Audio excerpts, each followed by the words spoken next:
Hello, everybody. This is Philo, and with me, as always, is Mahaden. So here we are with another stream. The topic is really interesting. I hope everybody can listen to us and let us know whether you guys understand English properly, because most of the talk is gonna be happening in English. So those who are present, please give a shout out if you understand English. Hello भाई लोगों, थोड़ी देर में मैं हिंदी में बोल दूंगा, पर ये पूरी स्ट्रीम जो है, मेजॉरिटी ऑफ स्ट्रीम जो है वो अंग्रेजी में रहेगी. तो अगर आप थम्स अप दे दें तो मालूम चल जाएगा कि आप अंग्रेजी में कोई परेशानी नहीं होगी आपको. All right, cool. So we are live. With me, as always, is Madan, and today's topic that we have here is the practice of circumcision, and especially the part it has played in Islam, and to an extent, it is also a cultural or religio-cultural practice within Judaism as well.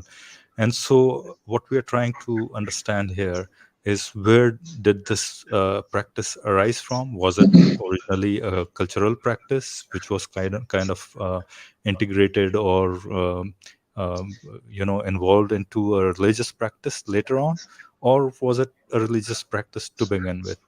But before that, I do that, I'm going to say hello to Madin. Madin, how are you doing? I'm all right, Philo. How are you doing? It's been a little bit of a while since the last one, but I'm very eager to make a contribution on this topic in particular. So yeah, I hope there's a lot of people on. And although I don't have the talents that Philo has, to speak more than one language. I'm kind of monolingual in some sense. I can speak Bengali, but I can only speak it. So if there's anybody out there who is Bengali, however, who wants me to translate anything in Bengali, I can do so. But Philo can also help if indeed there's any questions in terms of understanding me. He can help translate it.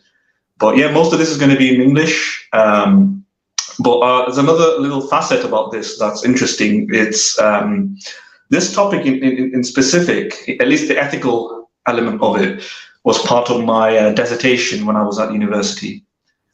So it has a very personal sort of significance, academically speaking. So hopefully I can give some justice to the topic. I did some very, very minimal revision before it, in order to make sure my memory is up to scratch.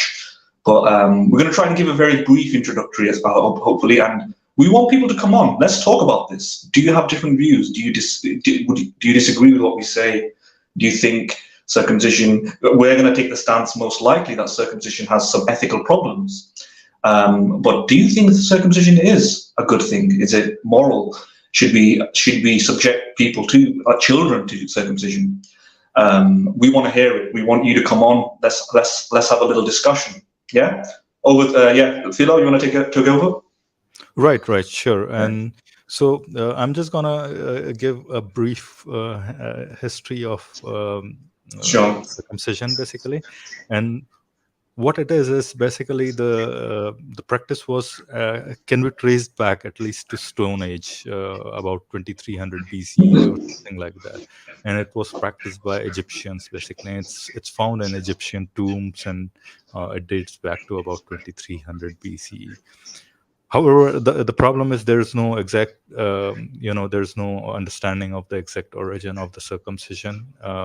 There's not much information available. The only thing that you can do is you can trace it back to the Stone Age. The Egyptians used to do it, and even there's not enough understanding as to why it was done. But then there are a couple of different theories. There is no concrete understanding of it as such. One theory is that it was originally a religious practice. That Egyptians had their own very strong what you call polytheistic religion, and that's where this practice arose basically. But one of the most important places where it is found later on is in the Hebrew Bible basically. And the in the Hebrew Bible, basically in the Old Testament, God commands Abraham to circumcise himself basically, and that's where you find the first very strong religious connotations to this practice, right? And he also asks Isaac to perform this, circumcision, basically, and commands the Israelites to do so exactly. And what happened later on was that even though if you go on to read the Quran, you don't have any particular command within the Quran to to have circumcision done, basically. But then you'll find a hadith literature basically where you'll find that practice commanded. And only thing in the Quran that you find is that it asks you to follow the sunnah of Abraham basically, right? And this is one of the practice that was done, and then that became kind of a practice within Islamic culture as well, right? And so Yeah, one of the you may also want to mention the schools as well.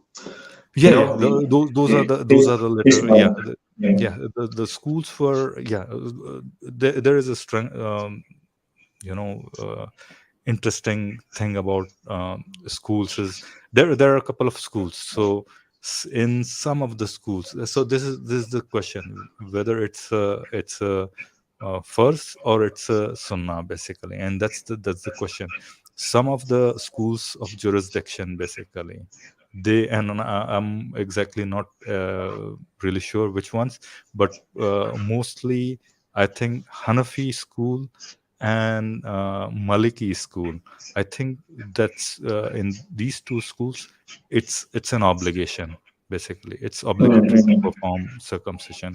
But other Mm-hmm. schools, it is not so crystal clear. That is, I it's not think it's obligatory basically. yeah, I think it's only one of the schools, maybe the Hanafi, I can't remember, where it's non-compulsory, it's a choice, right? I think it's Hanafi. I think the rest, so 3 out of 4 schools, it is obligatory, it's compulsory, and one of them is not.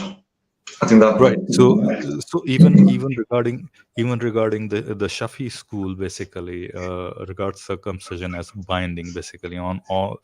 In fact, Shafi regards it binding among males as well as females, basically, right?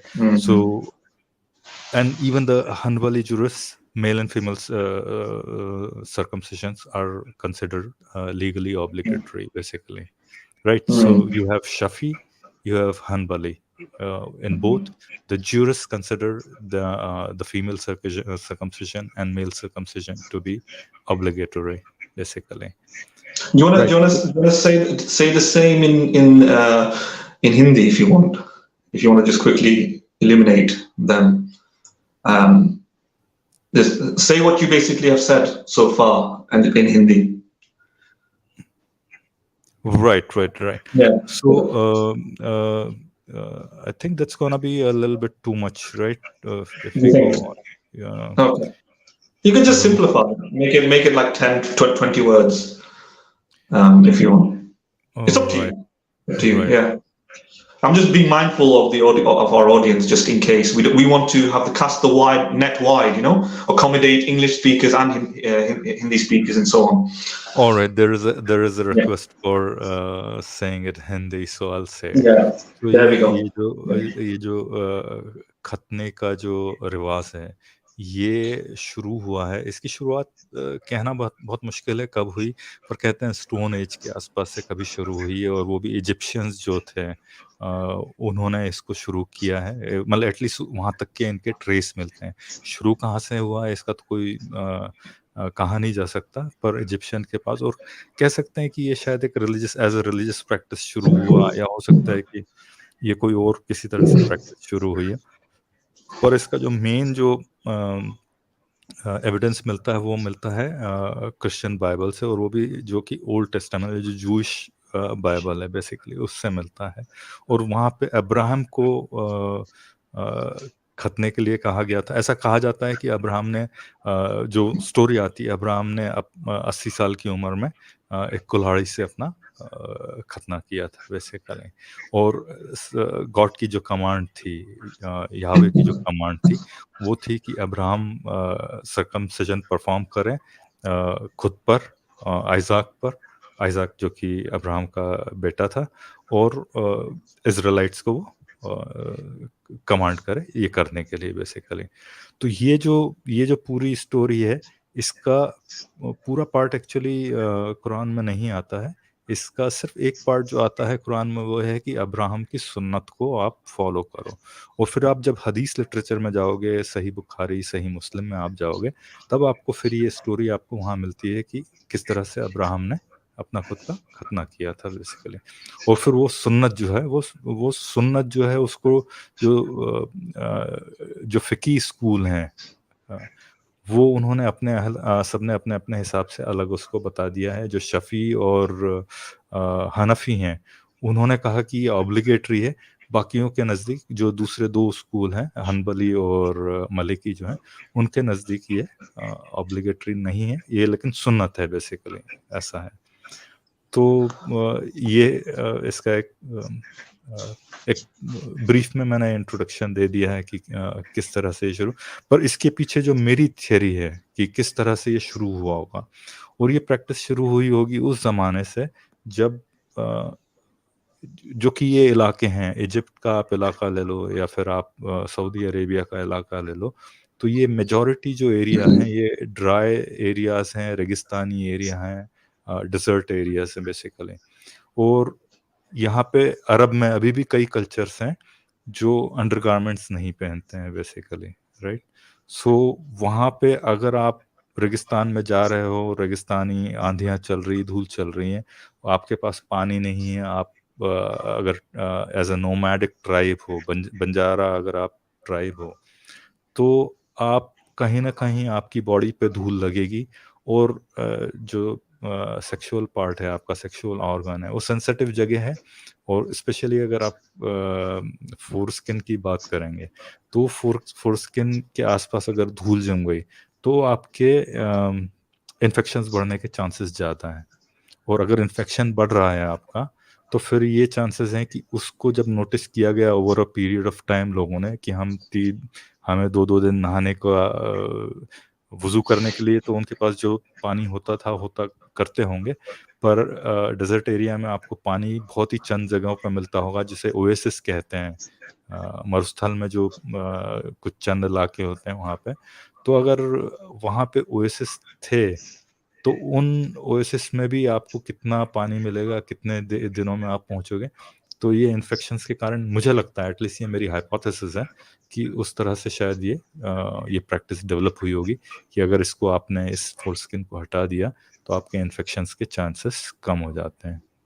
So Martin, what I was saying was that the I practice could understood have. you. I understood you. It's fine. I understood you there. I figured what you're talking about. It's in hot climates, lack of water, Saudi Arabia. Well, not Saudi Arabia, but Arabia of the antiquity period. Yeah. Right, the desert Yeah. areas, there were, Desert climate. you had Yeah. very few opportunities to wash your complete body, right? Yeah. And that Yeah. could have assisted in infections gathering on your, I mean, Mm. private Mm. part, basically, right? Because even the olden Arabian dresses, they didn't have a concept of underwear. There are still some tribes in Arabia which don't have a concept of wearing underwear, basically, or undergarments, basically, right? So there is a high likelihood when there were these sandstorms and all those. So dust particles or whatever you may have could have gone in there, and because that Mm, part was mm, mm. sensitive and No, that's a moist very and all those things. that's a very plausible hypothesis. I'm not sure that that is the reason, but Yeah, yeah. It's a that very, yeah. It's a, because since there is nothing on it as to what might have triggered it, I thought maybe I'll just push through one of the hypothesis that I think is seems plausible, right? Yeah, yeah. Yeah. I mean, with these sort of things, body modifications, I call it a body modification, right? It's very difficult to just pinpoint it to one thing because anthropologically speaking, what we do know is that sometimes they act as cultural markers. So they act as symbols to associate you with one tribe as well and not others. And there's quite a bit of evidence suggesting that. So it might be actually as you said, it includes that as possibly as a cause, but it might be actually multifactorial rather than having a singular cause why this practice exists, right? Um, Right, right. yeah. I So wanted to pose another hypothesis as well around that, yeah, basically. And but go ahead, go ahead. yeah. Precisely because, in fact, if you look at anthropological literature in connection with stuff like evolutionary psychology and so on, you find that symbols, garments, face work, paintwork, like jewelry, ornaments, and even other like tribal sort of behaviors. They act as a form of solidarity making, team building, spirit gathering, sort of they have purpose. They have that sort of purpose. And cultural markers are sometimes used to help identify tribes, and not just that, but also to mark the transition between childhood and adulthood. And we see this in various tribes around the world. There'll be random sort of incisions or surgical modifications or facial changes to the face and appearance. You know, you've got lots of tribes who would put things through their face from one cheek through to the other cheek, nose piercings, and yes, on the genitals as well, to kind of mark the rite of passage, to symbolize the transition from childhood to adulthood. And so it might be multifactorial, but Yeah, that sort of yeah, yeah. definitely. In the chronology of its development, historical development, it could have had different purposes and be readopted for other things. So these are all different types of explanations, and I don't think there's any firm consensus as to why it's there. Yeah, I mean, one the other hypothesis that I wanted to say is closely related to what is practiced even today. The other hypothesis could be it would, and uh, I mean, in the ancient pagan religions, sacrifices were pretty common, by the way, right? Yeah, Uh, yeah. Child sacrifices or the animal sacrifices, both were pretty common, basically. And so, uh, what my hypothesis here is that the child sacrifice kind of transitioned from child sacrifice to a body part of the child, basically. And those people started to sacrifice some certain part of the body of a child who's a newborn, to as a sacrament to the gods, basically. That was the main sort of explicit purpose, or the, if I can use a different word, that was the vocal purpose, wasn't it? That was what is ingrained within the Islamic history, that this was a sacrifice, to mark some sort of sacrificial act for God. And in fact, if you look at some of the legal reasoning emanating out of the Islamic texts, the Islamic jurisprudence, what it actually does is actually echo that being the most fundamental reason. Nothing to do with reduction of infections, or because it enhances cleanliness, or because of its hygiene standards that it enables you to a child to have because of increases health or whatever. It's not because of those things. It's actually because it's a pact with God. It's an act of sacrifice, and that's why a Muslim is supposed to do it. And Yeah, that's it. but this tradition developed much later, basically, in the Quranic context, basically, because in the Mm. Quranic context, all that was stated was that you have to follow the Sunnah of the Abraham, right? But there were Mm. not many reasons. I'm not quite sure. I haven't gone into the Old Testament to see what the reasons were given, but probably you're right that the reason given to Abraham was that this acts as a sacrifice or sacrament to offer to the god, basically. Yeah, an offering to the god. Covenant, Yeah, basically, right? yeah, That's yeah. the reason, probably. But Yeah, but in that's this, the outward, the surface layer explanation, however, might be covering and hiding the real reason. So it could very well be that certain tribes, historically, in particular conditions, had evolved, maybe evolved a cultural adaptation that saw, for example, a increase in survival and health. For example, these individuals may have been more immune, let's say, to infections, or had less of a risk of obtaining an infection. And the formal purpose, which is that it's a sacrifice to God, might just be the outer layer hiding, or not intentionally or deliberately hiding, but concealing the real purpose, the real motivation, which was that this was, and this might not be consciously thought of. It could very well be that it was a evolutionary adaptation. You might think that's a bit weird, but there's quite a bit of evolutionary psychology showing that adaptations like that can happen. Let me just give you one example to strengthen my theory here. For example, the affinity towards having spicy food, yeah, is not distributed equally around the world. People living in hotter climates tend to have a greater affinity, greater taste, the taste buds to consume spicy food. They really like it. spicy Really food, enjoy it. right? Yeah, in countries like in Sweden and Finland and Norway and the UK, is much less of a population of people who enjoy spicy food in that level, to the extent. There are obviously people who enjoy spicy food a lot, but in the religious way that they want to consume it. So in hotter climates, and this is called the microbial hypothesis. What they find is that spices reduce infections. The spices increase your ability to tackle or address infections, because bacteria and viruses can be combated using some of the ingredients, some of the specific compounds found in spices. And this improves your lifespan, of course. Less people are likely to get infection. On a population level, there'll be less deaths, less suffering, and so on. And here's the thing. There's no real historical evidence that this was consciously or deliberately thought of, right? Somebody didn't discover there's a connection between these spices. Historically, now they do, but historically, because this has been going on for hundreds of years.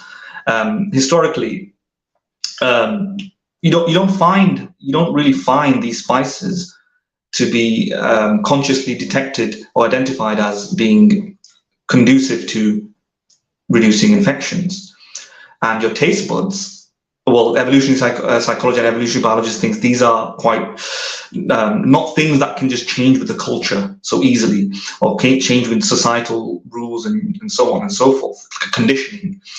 So the thing is that it's very likely that through natural selection, certain populations developing in these hot climates, in order to increase their fitness, members of the population who developed the mutation to have an affinity towards those spices survived, and they reproduce and had children, and those who didn't had less of a likelihood to reproduce and have children. And this is why it's distributed like that around the world. That is therefore, so borrowing from that example is very possible then. Could this be a similar sort of evolutionary adaptation that has a cultural impact? Yeah, could Definitely. be. I think that's quite possible, actually. Seems like a plausible hypothesis. But yeah, I mean, it's the whole origin of this practice is probably multifaceted and there are multiple reasons behind it. I'm pretty sure. But it's a little. The whole thing is a little esoteric as to its origin, basically.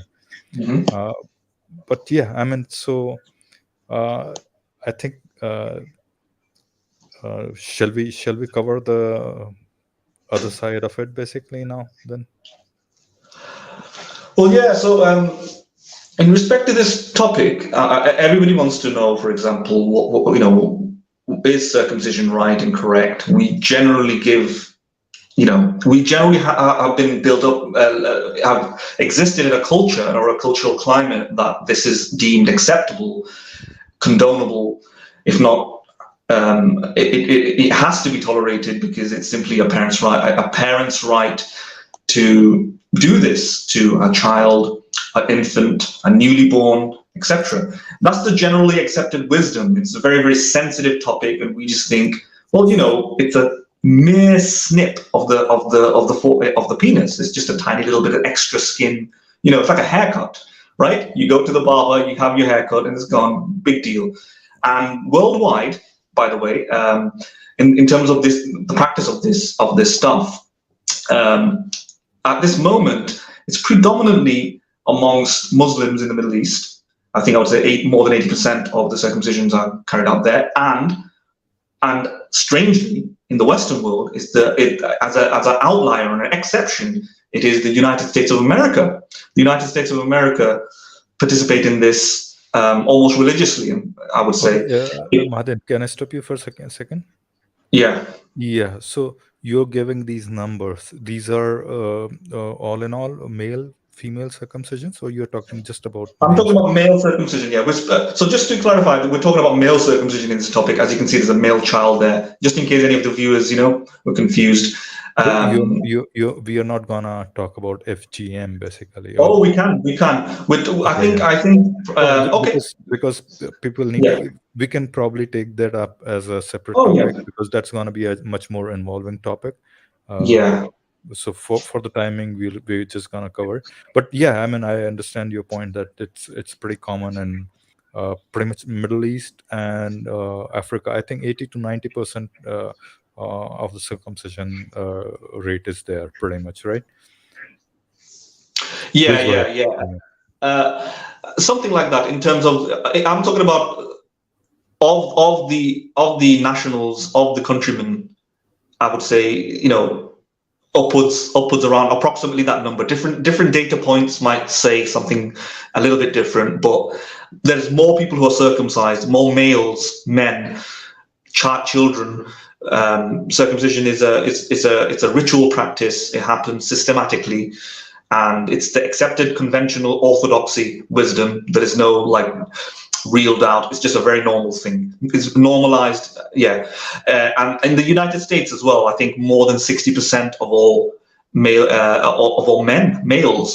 in the United States of America are circumcised.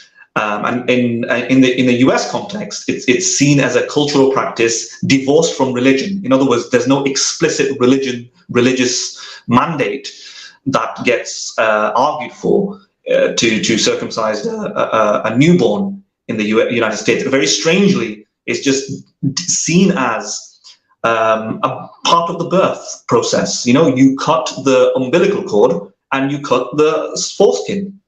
So some academics have described this cultural practice as circumcisionism. Circumcisionism is a culture. It's a culture of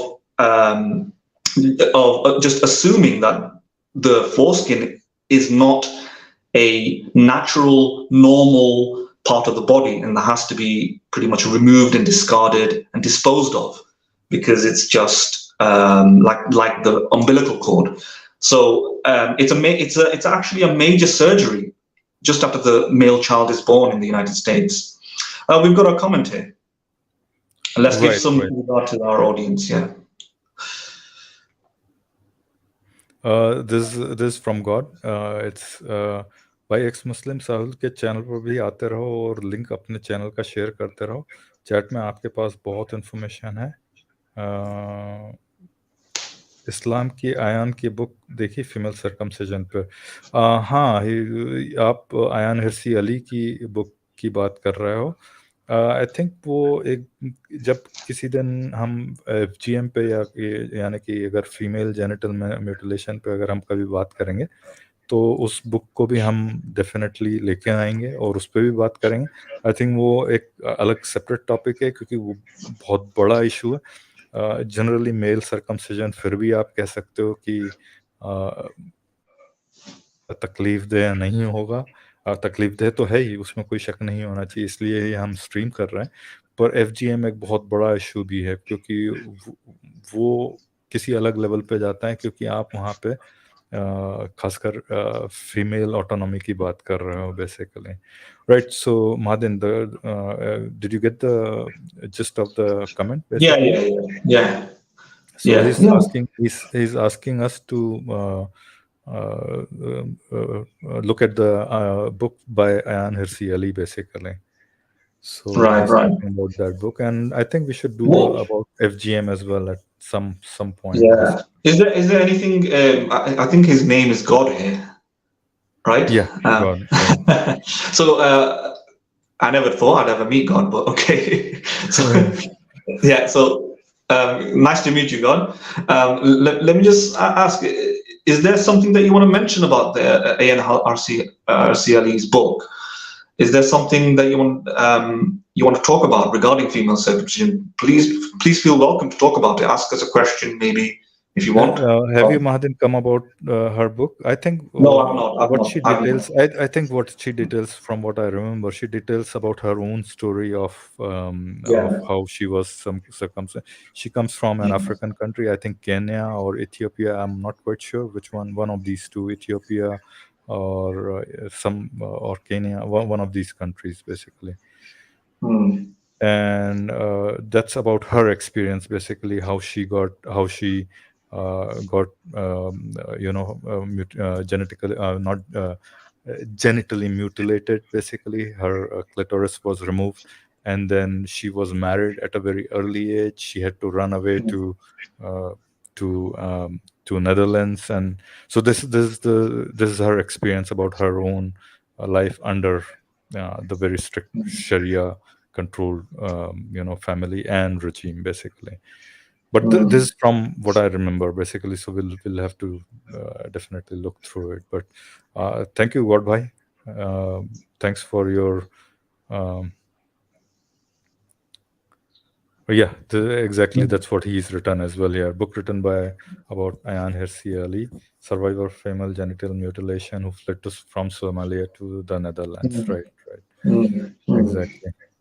Mm-hmm. Yes, her experience in that book, Okay. definitely. This is a comment. I'll take this comment as well. I think eyes, pink-hearted shape. What does that mean, Saeed भाई? But जो भी है, आपने अच्छा ही हमें emoji भेजा होगा. Good to see you here. Thank you very much for dropping by. God bhai, you're welcome. We're gonna definitely talk about that subject. So thanks for reminding us. Actually, before even seeing your messages, I was just telling Madan that we should definitely talk about that, and that's why I had asked whether Mahadan was telling these numbers. Were they only of male Yeah. circumcision? Or so At this moment, I'm talking about males, and there's a reason for this. Is because people kind of universally and unquestionably know quite well that female circumcision is wrong. On the other hand, although there's been quite a bit of uprising in the West and in Europe about the wrongness in respect to male circumcision, at least those that are subjected to minors, those who cannot consent, children, babies, newborns, yes. There's not this universal consensus, I would say, and it's still considered to be a very normal operation that you just do. It's like a haircut, and the male foreskin is considered to be very different than compared to the female genitalia, and any of the operations being they are subjected to. In other words, female genital mutilation, or let's be a bit more neutral. Let's not call it female genital mutilation for now. Female circumcision is considered to be on a different hierarchy, on a different plane. And comparably speaking, the male circumcision is seen to be this very kind of benign, mundane act. A very, very trivial infraction, if anything. If it's wrong, then it's mildly wrong. I might want to actually press on that and actually make a comparison between the two and actually show, and as many academics actually you should know the bioethics community. Now, my background is in law, and I'm not an ethical philosopher, but at least professionally. But I engage with a lot of the ethical philosophers, in particular bioethics. What bioethics is basically ethics surrounding, let's just simplify it, ethics surrounding stuff like medicine, I would say, very close to medicine, rights regarding reproductive rights, rights regarding consent during surgery, rights regarding those patients in coma, and so on. It's got the word in it, bioethics, biological ethics, if you want to call it. It's kind of like that. I'm oversimplifying it, but the academics from that sphere, they don't seem to make a very big distinction between FGM and what they term MGM, male genital mutilation, right?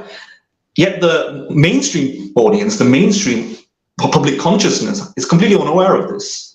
They don't know that, in fact, the experts don't actually make that much of a distinction. And you might think, the audience may think, but why not? One is actually much worse. FGM is much worse than MGM. Well, I will later on enlighten everybody why this difference between experts exists. This different opinion amongst experts exist. But one more thing I wanted to tell you, to tell the audience about this is, the female genital mutilation is on a, as Mahadan said rightly so, is on a very different level, right? It's like 2 notches worse than what male circumcision is. But there is one thing that people don't know, that even female genital parts have a foreskin, right? So when we talk about wait, I think you may have misunderstood me. I'm actually saying that I'm not countering your point. I'm not countering your point. I'm just mentioning this as an added information, basically. Okay, go ahead. Yeah. This is just an added information, basically, right? Because people just generally don't associate that, because when they talk about clitoris removal, right, or that is what FGM involves, basically.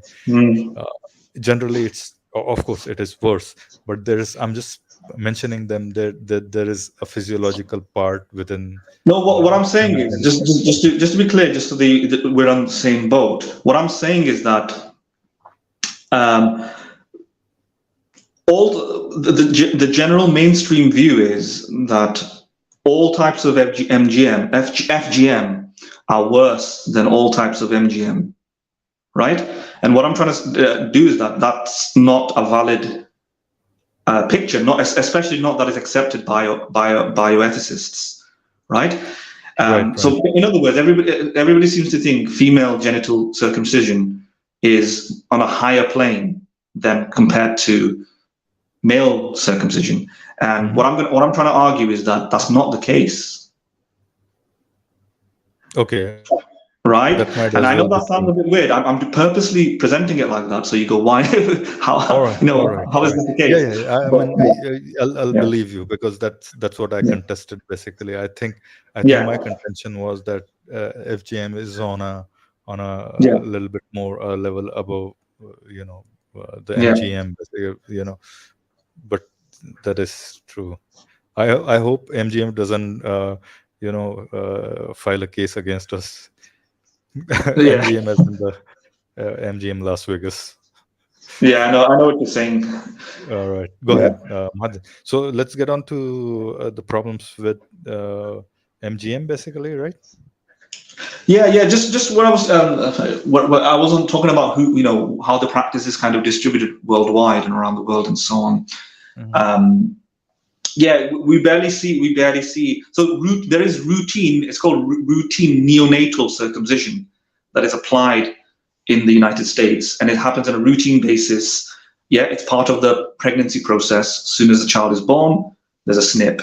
That's the accepted wisdom. It's common cultural practice. You don't see the same in the United Kingdom. You don't see the same in France, Germany, Iceland, Scotland, in the vast majority of Europe. Right. So United States. in the Western world, the United States sticks out like a sore thumb, basically, where whether you're born white, whether you're born black, whether you're born Chinese, if you're in the United States, it's usually carried out white males predominantly, but if you're American, it's probably going to be done. It's optional though, and not a lot of people don't know that it's optional at birth. Just like whether you want to keep your the umbilical cord, you can discard it, but you can take it home with you, right? It's optional. But as a cultural practice, doctors encourage it, promote it, and most people accept it. They just think, this is a Shall it be called cultural, or just cultural, or religio-cultural? I think it's more of a religio-cultural, right? Because it is so hard ingrained, at least in the Muslim predominant countries, right? In the Muslim practice is definitely religio-cultural, as you mentioned, but in the American context, right, where non-Muslims are being circumcised, it's not religio-cultural. It's cultural. In fact, just to give some background information, it was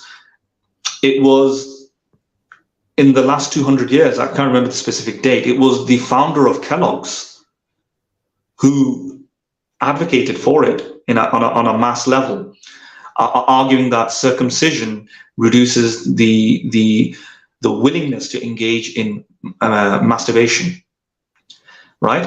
So circumcision was used as a means to combat immoral, obscene sexual behavior, with one of them being masturbation. So it has a root in, I would say, conventional wisdom regarding sexual regulation, which has a root in also or association with religion, right?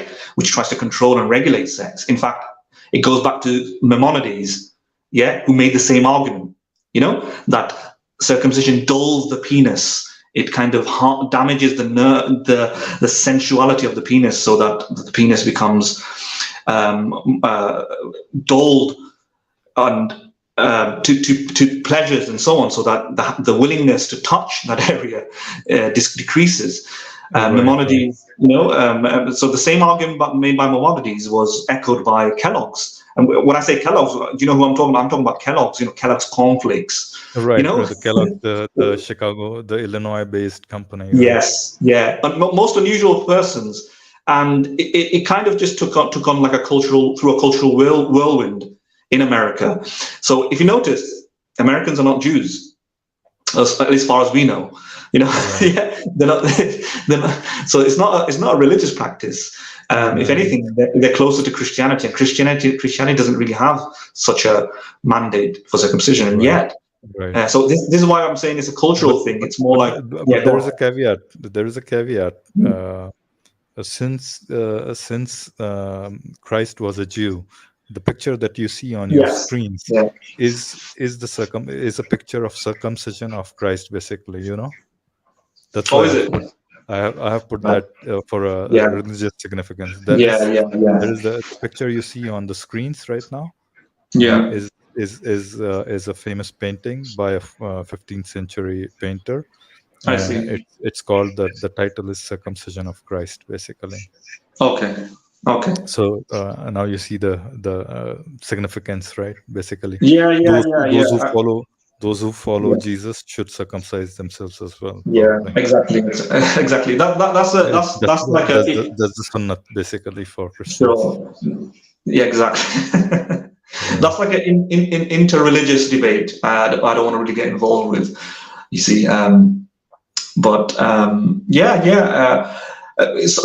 cultural practices obviously have a religious root, and it could very well be the American one ultimately started off maybe with a religious connection or a very conservative connection with conservative sexual mores. But right now, it's kind of performed for, I would say, the current day modern American justification that are provided for it are done not to just say this is our culture, because that's not very persuasive. They kind of arm it under the language of medicine and best medical practice as a health measure, as circumcision protects you from certain diseases, and that's where we kind of that's where the kind of argument is now within journals and articles whether that's the case. So it's given this medical narrative today. So yeah, I would say though in the United States, just for clarification, the American Academy of Pediatricians, sorry, their position since 2012 was that circumcision is more beneficial than costly. In other words, the benefits of circumcision outweighs the costs.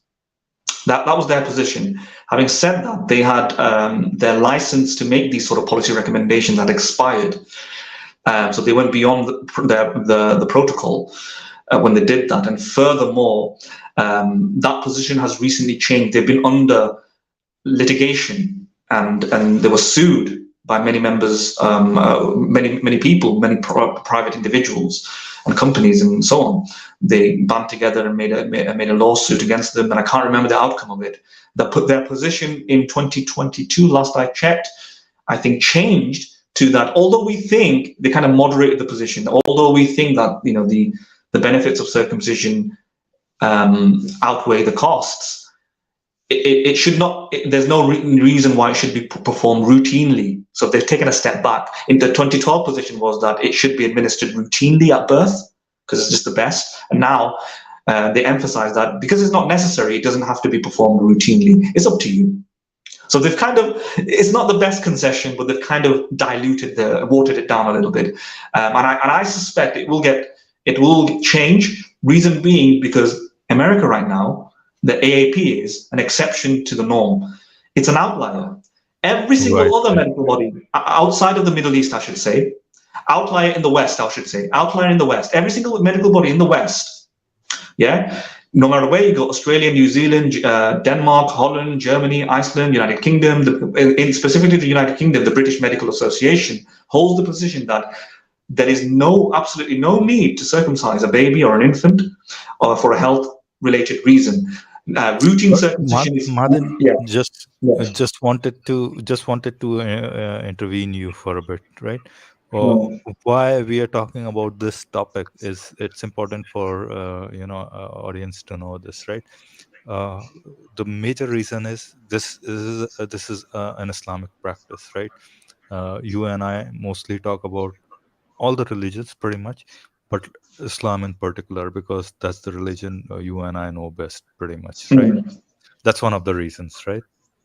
And we are against... I know quite a lot about Scientology. I'm just joking. That's a joke. I am an expert of Scientology.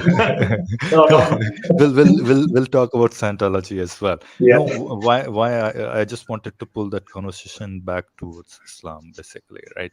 Yeah. And why I wanted to do that was because whenever you talk to somebody about, especially Muslim apologists, apologists of Islam, basically, they'll keep telling you this always, that you see the science is proving that the Islamic practice is the best practice, and then this how did these people Abraham knew this, Abraham was a Muslim, and then these are good practices and needs to be done. And that's one of the conceptions we are here to demolish, basically. We are here to demolish that incorrectly held conception that there are serious benefits to circumcision. Finish what you're saying. One of the things that I just wanted to mention, when is the circumcision done according to Islam? What is the recommended timeline? Usually within a week's time, your circumcision has to be done. That is what the Sunnah is, basically. Or another opinion is at the age of 9. Sorry? Or another opinion is that at the age of 9. Yeah, or sometimes there is a leeway, basically. You can do it up to, due to some, if child is not strong enough or all those things, you can go up to 4 weeks as well, or age of 9, as you said, right? There are different opinions, basically, but this is the recommended timeline, basically. So one of the things is basically, On what grounds then can you say that this practice? I mean, if somebody comes to you and claims that, oh, okay, see, now the doctors are telling, all these Western doctors, doctors from UK, United States, and all these big doctors, and even the studies done by WebMD and whatnot, in the peer-reviewed research papers, it's been touted as, okay, circumcision is really good for. But does that really hold true or not, is the question. So I'm asking you, Yeah. do you think that All is right. Yeah. true? So I was pretty much on that, point anyway. Well, not really there, but I was talking from a different direction. But I was starting to talk about the medical narrative, right? Yeah. Let's take off from what I was saying about the British. Indeed, the answer to that question is a resounding no, right? That is Exactly. a exceptionally, extraordinarily well ingrained myth that seems to have been having a lifeline that it should not have had. It should have been pretty much executed a very long time ago. Because what people aren't aware of is that actually most medical bodies around the world outside of the Middle East, and it's important to mention that, most medical bodies are outside of the Middle East, New Zealand, as I was mentioning before, New Zealand, Australia, France, Germany, Iceland, Denmark, Luxembourg, Scotland, Wales, whatever you want to call it. The position is that circumcision has very minor benefits, right? There is absolutely no necessary reason for a child, a newly born or a minor, to undergo circumcision for a medical reason, unless there is a medically indicated reason. What it means is, unless there's a specific reason with a specific child that warrants circumcision to be in his best interest. Otherwise, just let me just quickly finish. Otherwise, in general, the position is, let's say for the medical, and you can look this up. Actually, you know what? Let's look it up. Can you get to the position of the British Medical Association on circumcision? Yeah. Instead of me just reciting this, let's look it up. British Medical Association. Yeah. Or the BMJ, British Medical Journal. Try the. You can. Actually, no. Go for the association. All right. Yeah. And is that a PDF you're saying? No, it's no. Just type in BMA position on circumcision. It should give you an answer. BMA. Yeah. And I'll explain why this is a relevant authority in a minute, why we should take the interests of this group.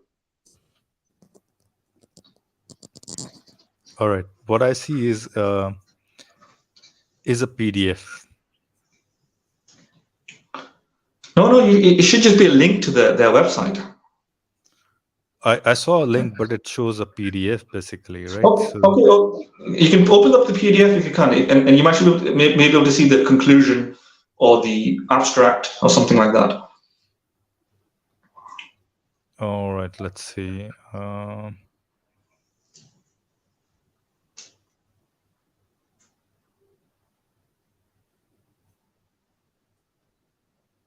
Where is it?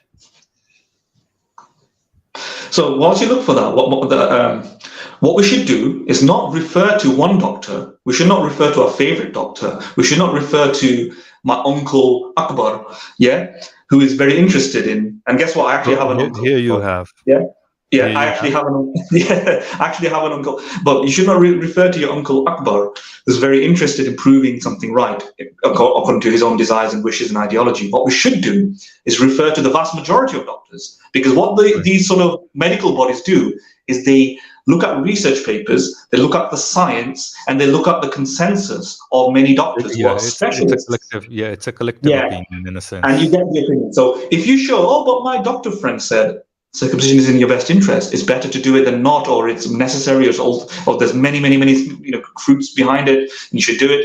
Well, guess what? He has a whole army of doctors against him. Yeah, from the UK, from Denmark, from Australia, from New Zealand. Yes, saying to the contrary. Can I just interrupt you for a second? I forgot that you were. I thought you were my debate opponent for a minute. You know. You just wanted to Yeah. add to your point is that you can Yes. even have an opinion of your doctor if you want to, but don't have an Yes. opinion of your Maulvi, pretty much. Yeah. Yeah. I So mean, can take you, care. Yeah, just make sure that you don't have his opinion. I mean, yeah, don't exactly. consider him So to be a doctor, pretty much, right? yeah. So All right. What do I look for here? um, I'm just trying to get you to the position of whether or not um, Should I go to the summary or something like that? go to the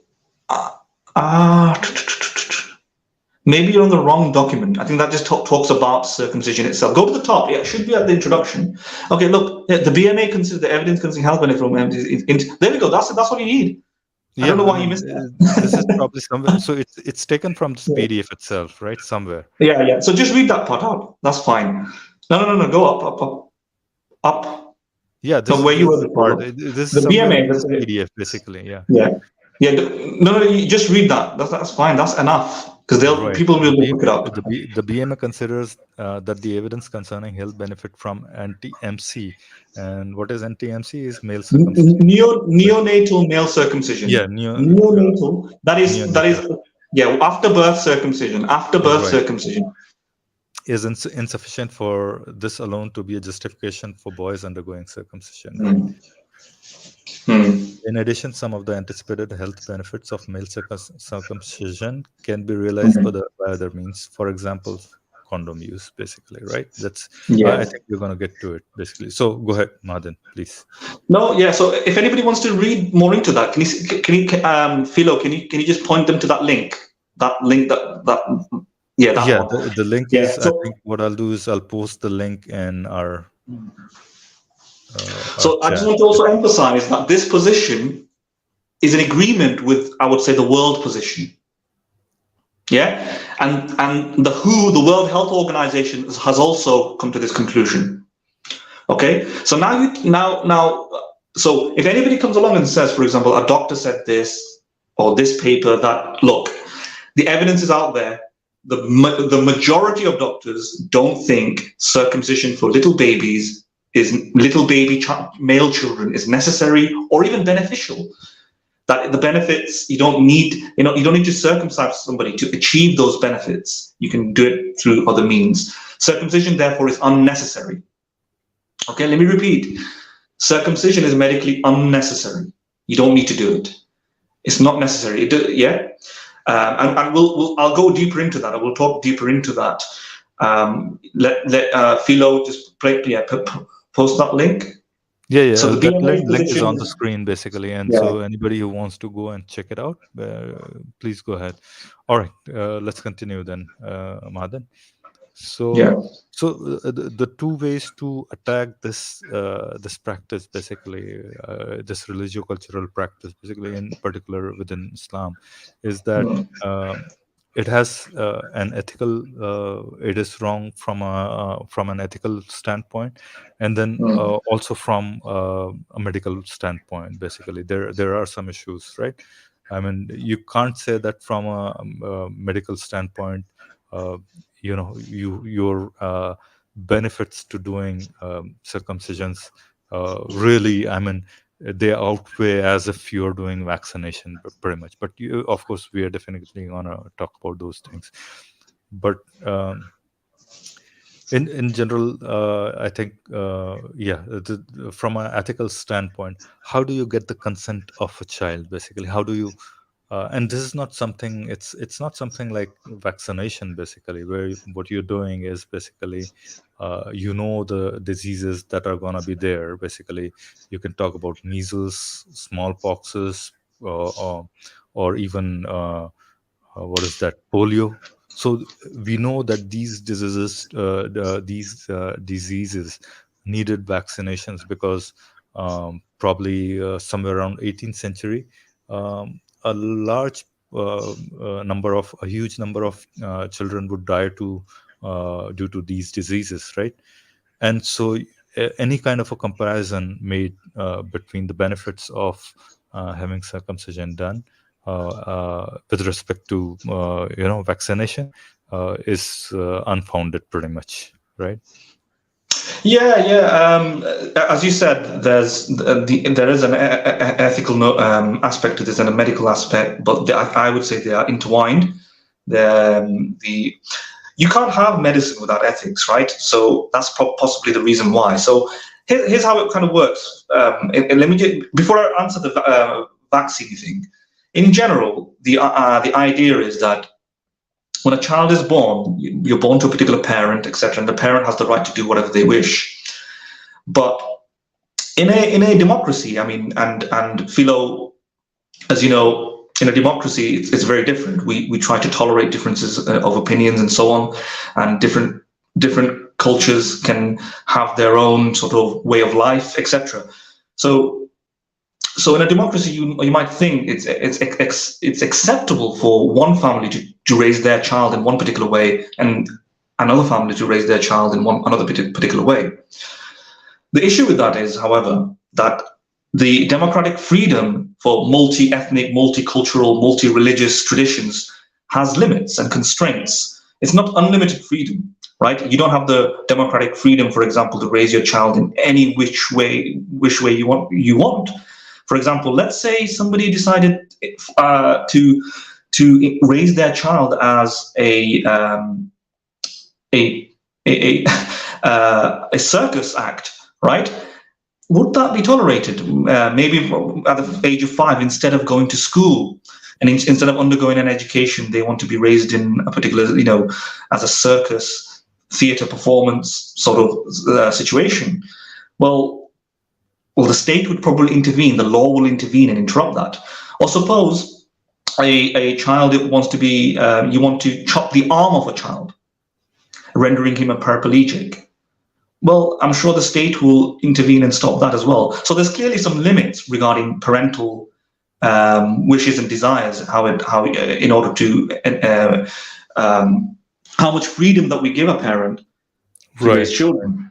Yeah, and furthermore, there is this other issue of, well, that's true, but can't parents, for example, make some decisions in a child's life? For example, a child is going to go to the hospital, and we've got a comment, by the way.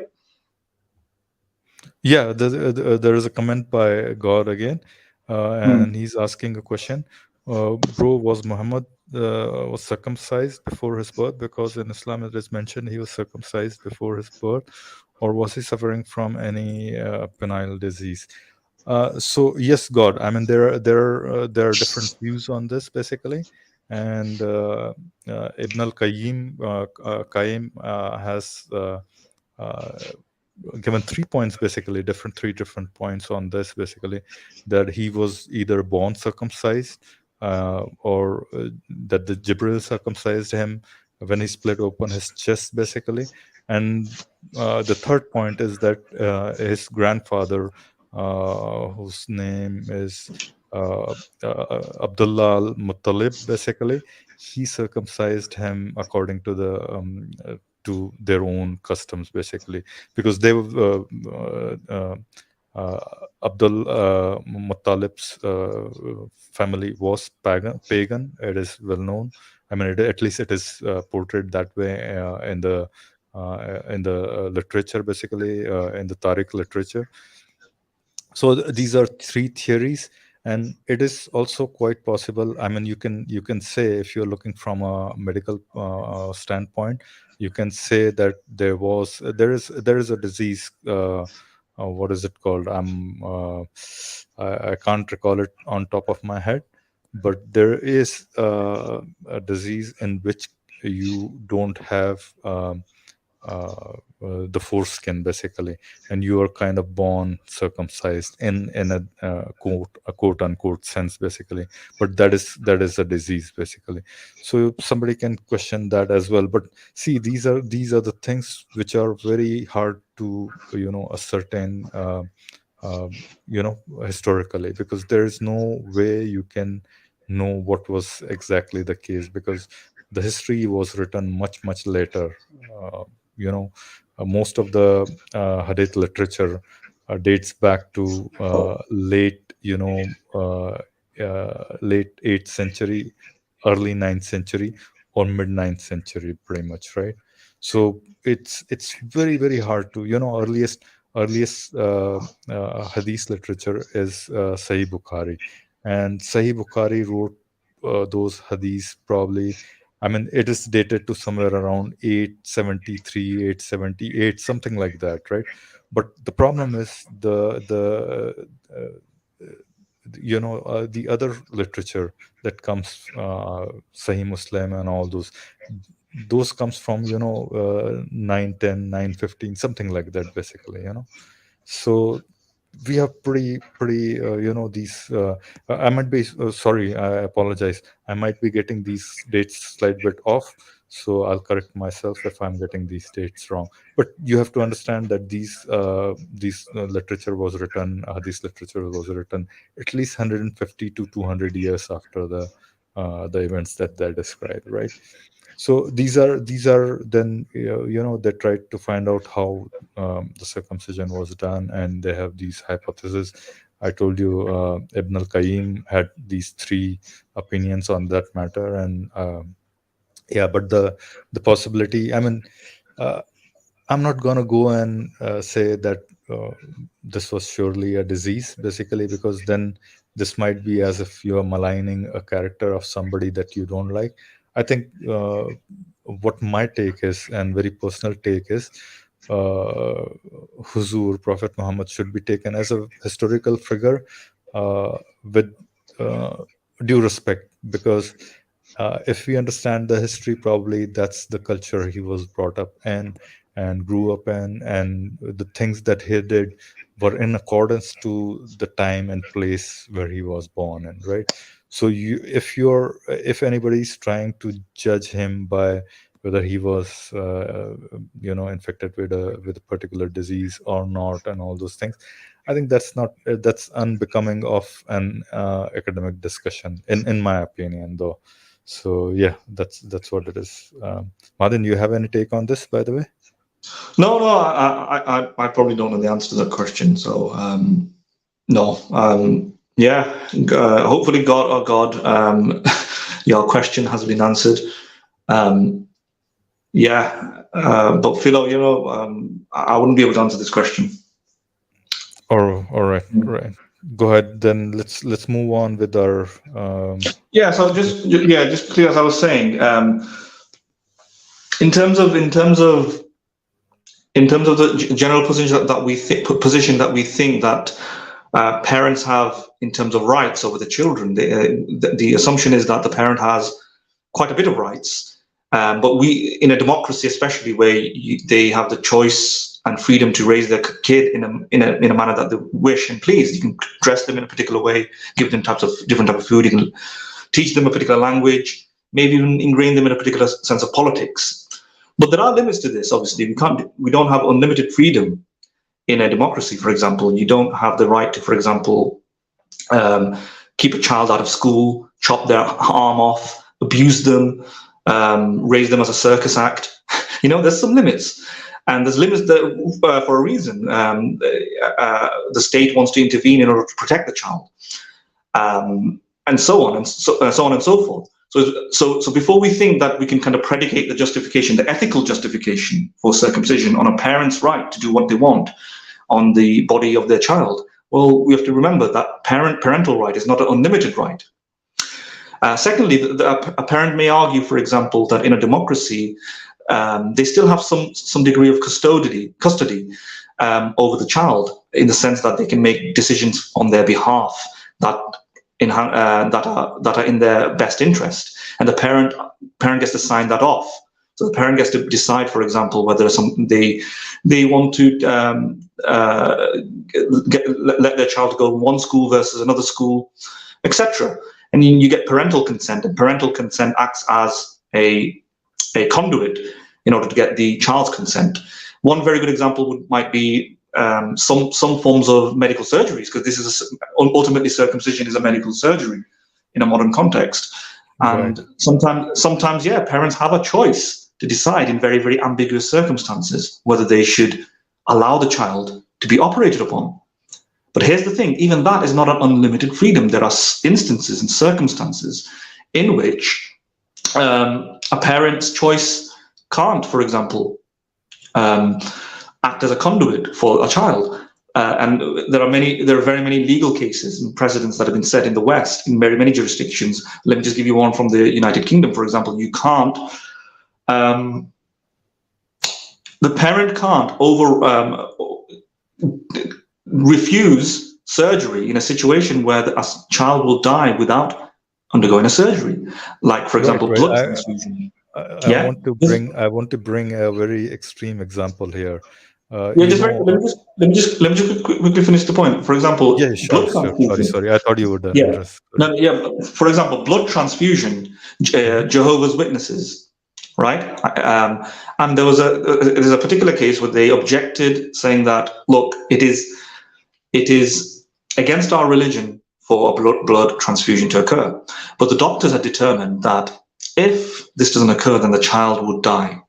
Right now, the child can't consent either way, because the child is a child, not give informed consent. So the state or the law took responsibility to become like a guardian of the child and measured his best interests and decided that it's in his best interest, the child's best interest, to undergo the surgery. But the parents were refusing, saying that, look, my child is my child, and we get to raise our child as we wish.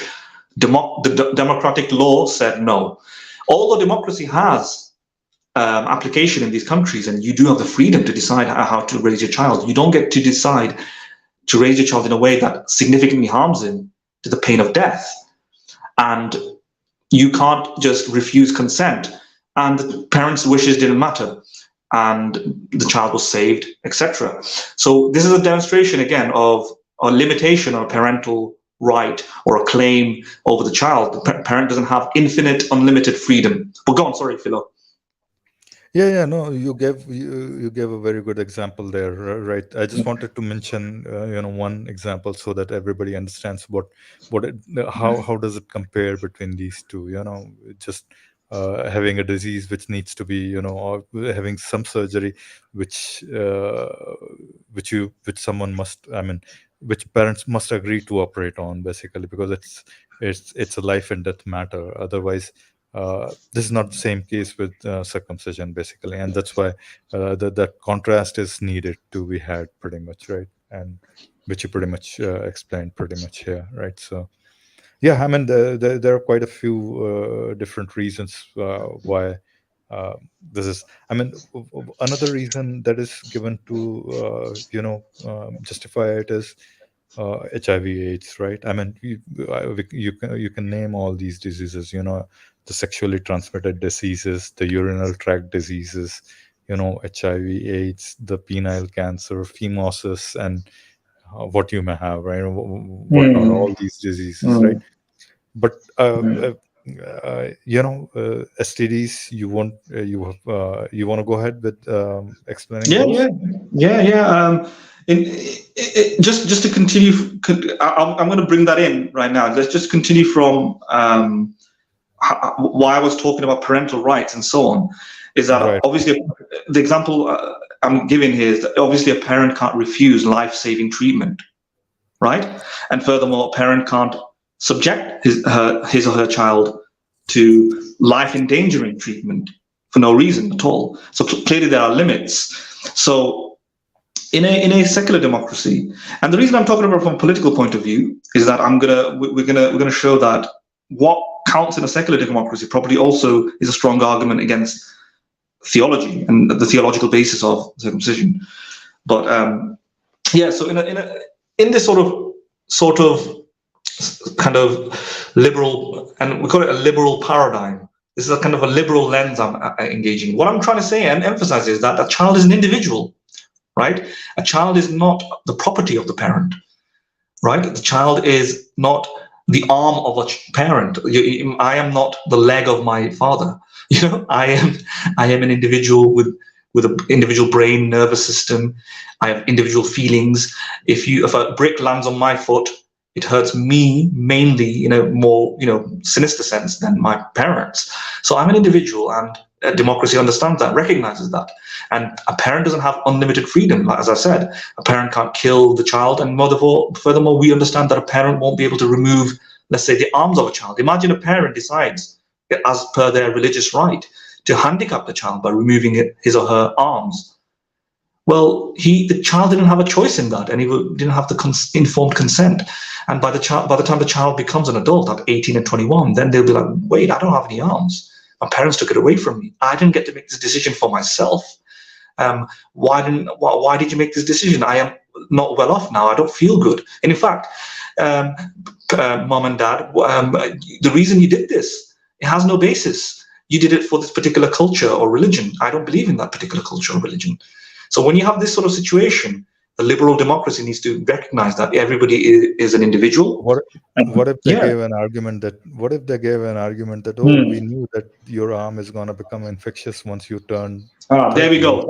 That's exactly where we should be at, because that's what they are saying, right? That indeed circumcision is, although a religious right or a cultural right, but it has also medical benefits, and you need to do that. And there's a reason why. In a secular state, religion on its own is not going to be very compelling. Okay, religion is, because it's a secular state, it's a liberal state, and reasons regarding the truth of one's religion are not considered facts. You can't go and say that Jesus told me to do this, and this is why it's right. You need to give a rational, logical, scientific, practical reason above and beyond your supernatural explanation. And here's what they can do, and that's what they have been doing. Many different religions, Jewish people and Muslims, have been making the medical argument for circumcision, and saying that, no, actually, we can and we should, and the government, you should tolerate my right to circumcise my child, because it's medically not just beneficial but necessary. It's good for the child, and we should have that right to do that, raise our child like that. It's not a harm. It's not some sort of malicious act to the body. We're doing it to protect our children. It's a good thing. It will help them in their lifespan, in their development, in the trajectory in the future. They'll become more healthy human beings. That's what they argue. And let's address that. I've already mentioned something about the BMA saying that no, there isn't any such. But why? Why is the BMA saying that? Why is the BMA saying that? Why is the Danish Medical Association? But I forgot the name. It's not called the Danish Medical Association, by the way. It has a different name. But they also have the same position as the BMA. Why is it in Iceland? Why is it in Germany? Why is it in Switzerland? Why is it in Australia? Why is the same position taken almost everywhere in Europe? And why is the Middle East this kind of, exception here? Well, why the vast majority of doctors saying that there isn't any medical benefit? So let's address the specific arguments. So a lot of Muslims and a lot of Jews might make the argument that let's take it in order. Like you mentioned a few things. You mentioned HIV, AIDS, phimosis, urinary tract infections, penile cancer, and all that. Yeah. So I'll go in my own little order there, and you can stop me whenever you want to ask any questions, etc. Urinary tract infection. So what did the doctors say about this? What are the studies suggesting? Well, it's suggesting that urinary tract infection occurs, roughly speaking, in most areas of the world. Most areas, or even developing countries, in roughly about 1 in 200 babies.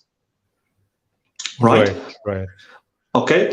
And the scientific literature generated by pro-circumcision advocates, they cite, and these are, by the way, not agreed upon by the majority, as I've mentioned, the BMA disagrees with it and so on, but they cite certain exceptional papers or misunderstandings of the papers.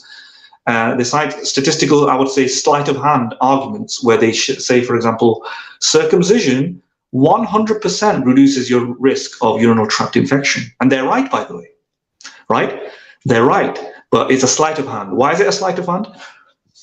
This is a bit academic about it. It's a game of percentages, basically. Exactly. It's a game of percentages. Exactly. Right. You read my dissertation, it seems. I'm just joking. Right. Because that's what I wrote as well. Like it is, you're right. The urinary tract infection, in 1 in 100 babies, that happens. So it's very rare. And indeed, it's true that if you have do a circumcision, you pretty much go from non-circumcised babies have a 1 in 200 risk of getting a urinary tract infection, whereas circumcised babies have a 0 in 200 risk, So it's gone from 1 in 200 to 0 in 200. So it's 100% risk reduction. Yeah. Right. The problem is the absolute risk, as you notice, is it's less than 1%. Yeah. Right. Right. So it's not a serious risk. Roughly about 4 to 8 babies per 1,000. Right. If you take that 1 out of 200 number, you have almost like 5 babies out of 1,000, pretty much. And something like that on average. Yeah. So right, in other words, it does not justify circumcision as a medically necessary surgery in that situation, precisely because in order to stop one case of circumcision, you need to circumcise about 199 babies to circumcise one. Yeah, or 995 to stop 5 cases. Should 995 babies be sacrificed just to save the 5? It doesn't. Should they all have their foreskin removed unilaterally by the choice of the parents just to stop 5 cases of infection? And here's the thing: although this is a very rare infection, urinary tract infection barely ever happens. It's a very trivial infection. It's not a life-threatening infection, basically, and it's a very trivial. It could be very easily cured, basically. And exactly. Current advancements in medical sciences, it's not a problem at all, right? Exactly. 150%. You could have made a case in, 2nd century BCE or something like that, when the sciences were not advanced and you didn't have antibiotics and all those things at that time, right? So you could have made a case. But anyways, carry on. And this is why I think circumcision may have developed historically for that reason, but it's no longer necessary. Because guess what? Soap and water is an effective remedy against this. As long as when a baby is born, effective nappy changing, soap and water, and lifelong soap and water. You should be washing that area of the body anyway. Yeah, it's a religious prescription, right? Yeah, you should be washing your penis with soap and water, and guess what? That is also a significant reduction of an already very rare problem, which is an infection of the foreskin, and which doesn't have life-threatening consequences. It's more like an infection of the chest. Doesn't really kill you. Antibiotics, you take the antibiotics and you'll be cured as well. So it's a bit of a weird justification to say that 95 babies should have their foreskin removed just to stop 5 cases of a rare, preventable, very weak infection that can be cured very easily preventable, basically. Yeah. So urinary tract infection falls off the map. So most of these authors, pro-circumcision advocates who cite these kind of statistics, they engage in what you said, a game of percentages or a statistical sleight of hand, saying, look, it 100% reduces, 100% reduction of urinary tract infection. But they don't reveal the true picture. The true picture, the vast majority of scientists, experts on the field, from all medical bodies around most countries, if not almost all countries, I would say, in Europe, they agree that nope, there isn't any such benefit for that. Right. Yeah. Or any sort of, I should say that there isn't any sort of need or requirement that you need circumcision to undergo that benefit. You can just, it doesn't justify surgery, amputation of a foreskin to do it. Right. Yeah. Now, how about then STDs? Especially one of the major cases that they bring up is how about AIDS? Right. There is a scare factor around HIV or AIDS, basically, right? So one of the two things. First thing is, even if you have AIDS, you have a certain time in which AIDS develops, basically. First thing first, basically, right? So the thing is, can babies have sex, basically? How would the AIDS be spreading to? How would the HIV be spreading to babies, basically? If they don't have sex, if they don't have sex, is there a way to spread HIV among them? Not until they reach the age of sexual maturity, unless someone deliberately stabs them with something that has HIV. No.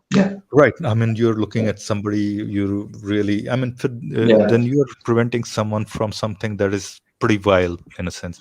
I mean, HIV could transfer from mother to babies. That is a Yes. well-known Yes. fact, right? And But keep in but mind, HIV can transfer from mothers to babies, but the foreskin being circumcised isn't going to have any yeah, that's benefit. the point. Yeah. That's the Yeah. point I'm trying to make. I mean, Yeah. in that case, you can't do much. You can't do. You can have Mm. AIDS you can have HIV transfer from somebody to you, via blood transfusion as well, pretty much, right? Yeah. But then today in today's medical sciences, that the probability of that happening is close to nil, pretty much, right? So even within those, you're still not required to have circumcision. So that idea of having you know, adds as a fear factor to have uh, circumcision done to kids Mm. is really far-fetched, because you're okay, let give them enough time until they reach the age of, you know, sexual maturity, or they start having sex. Yeah.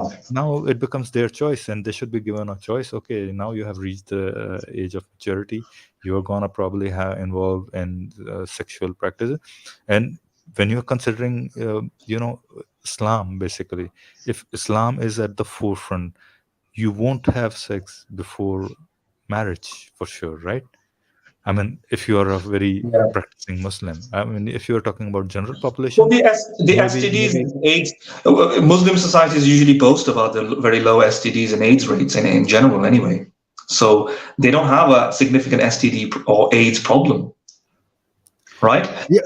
Um, So yeah, I mean, I've the, heard this. I've heard this I again know and again, right? the truth is slightly more mired, but I'm just trying to Yeah, I say, but mean, yeah, yeah. If the see, argument is that they have a very low STD rate and so on, it right, right. shouldn't be an issue that you need circumcision. But go on, sorry. Yeah, I'm going to digress for a little bit from this point on, and then I'm going to bring something very different here, right? And that is that spread of sexually transmitted diseases, right?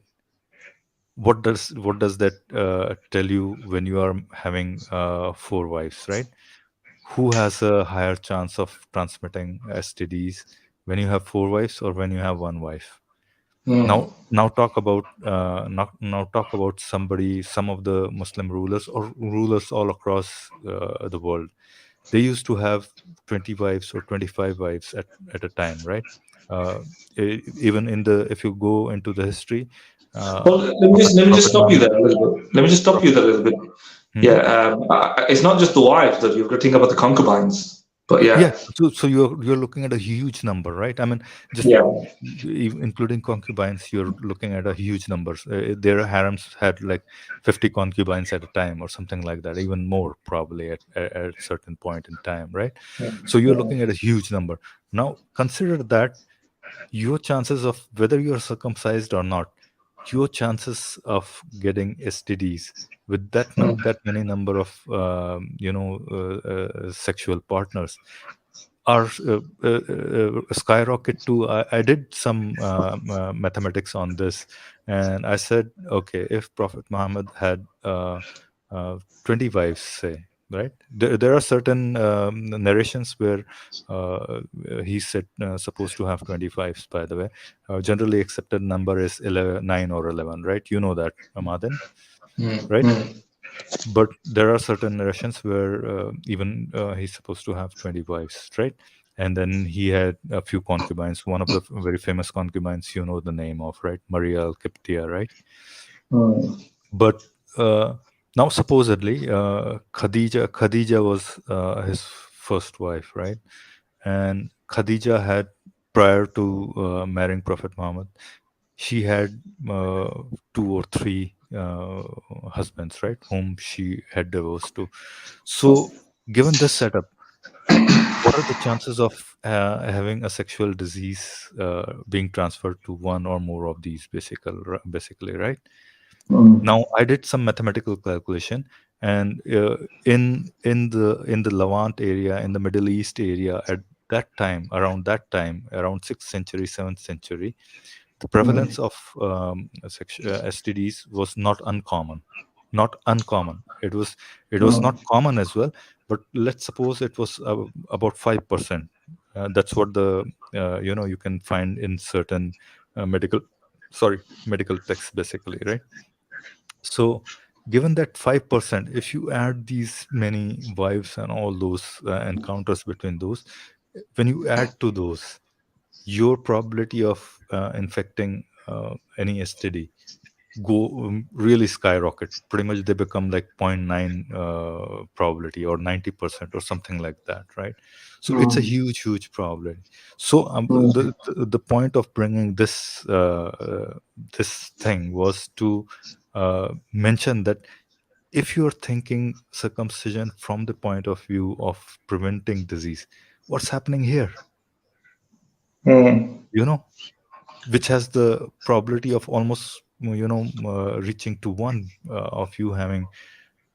Why are you contesting this circumcision and saying, okay, no, this prevents STDs and all this, but what's happening with these 20 wives or 19 wives or 15 or 4 wives even, right? And then so that's kind of a mismatch in my point of view. But yeah, I mean, the point of when somebody brings up this STD argument, it becomes really weak, because even if you say that HIV is a problem, and it was definitely a problem in 70s and 80s, in 1970s and 1980s or something like that. At that time, there were the medication in curbing it was not that strong, but in today's time, in 21st century, and especially in 2023 and onwards, I mean, an HIV infected person can live as normal a life as somebody without having an HIV, pretty much, with the medication, with the proper medication. Only thing you Well, can contest is only thing you just let me finish and then I'll give it to you. The only thing you can contest is he'll have a hard time finding a partner if he's being honest enough with himself, right? And that social taboo is gonna be around him and all those things. But other than that, I think the science has improved it. I mean, a lot for these people. Go ahead, please, Madan. No, you're right. You can't be sure about exactly what's happened in the past, given the number of wives people have had and so on. I'm not sure about the epidemiological.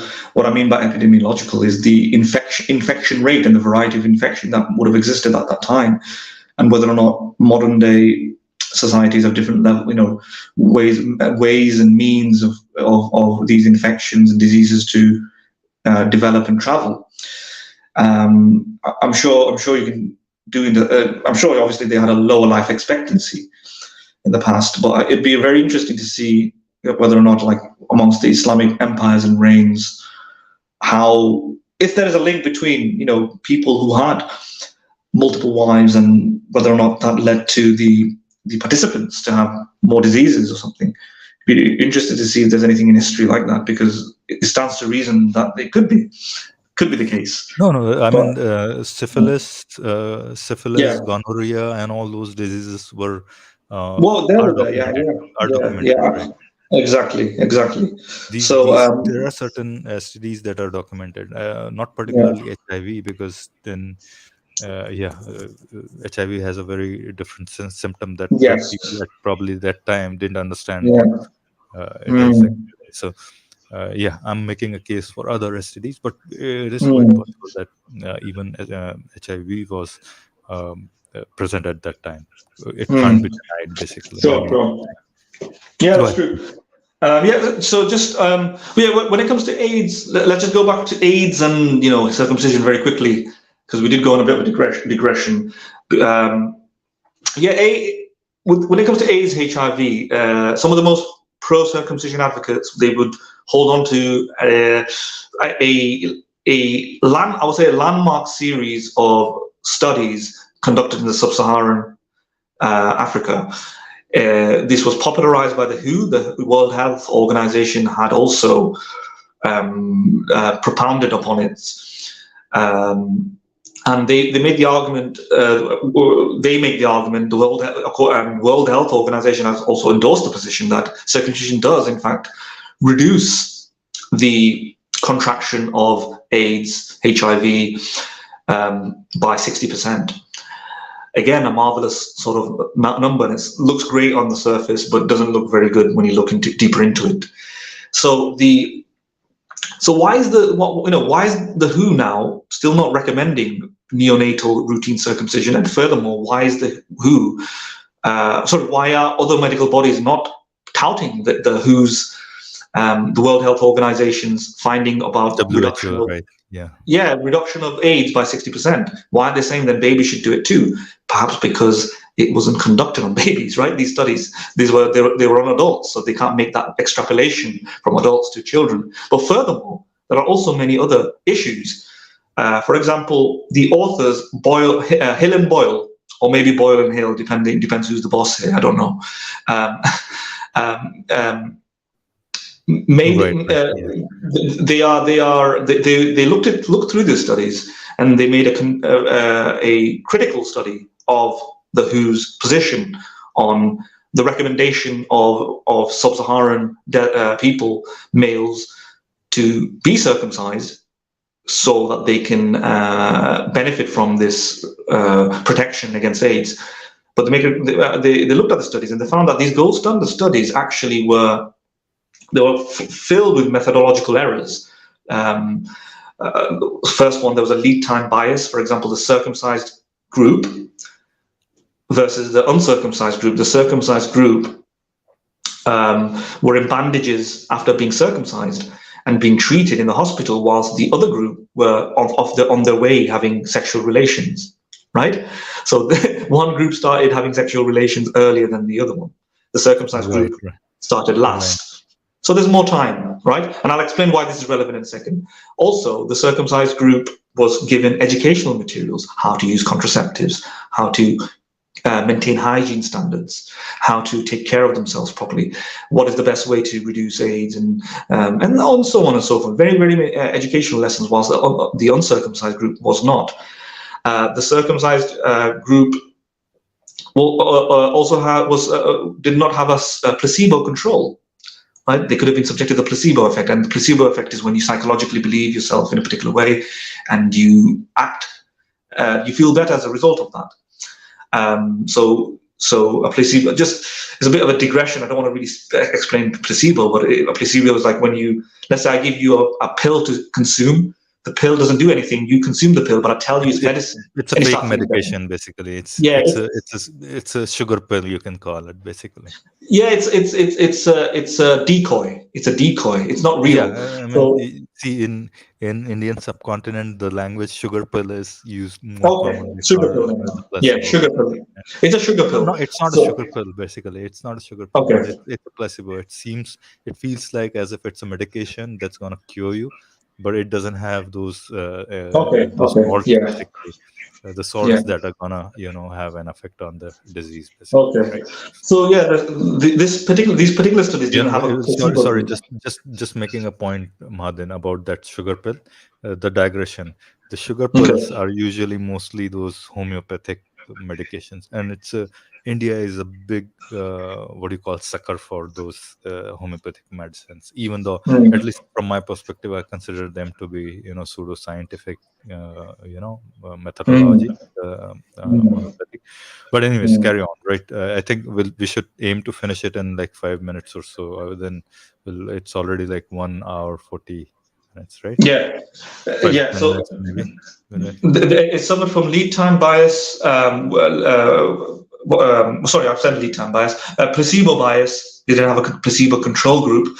They also had to cancel the trial early because many of the people from the circumcised group started having a breakout of infections because of their patterns of activities and so on, and they stopped the trial very early.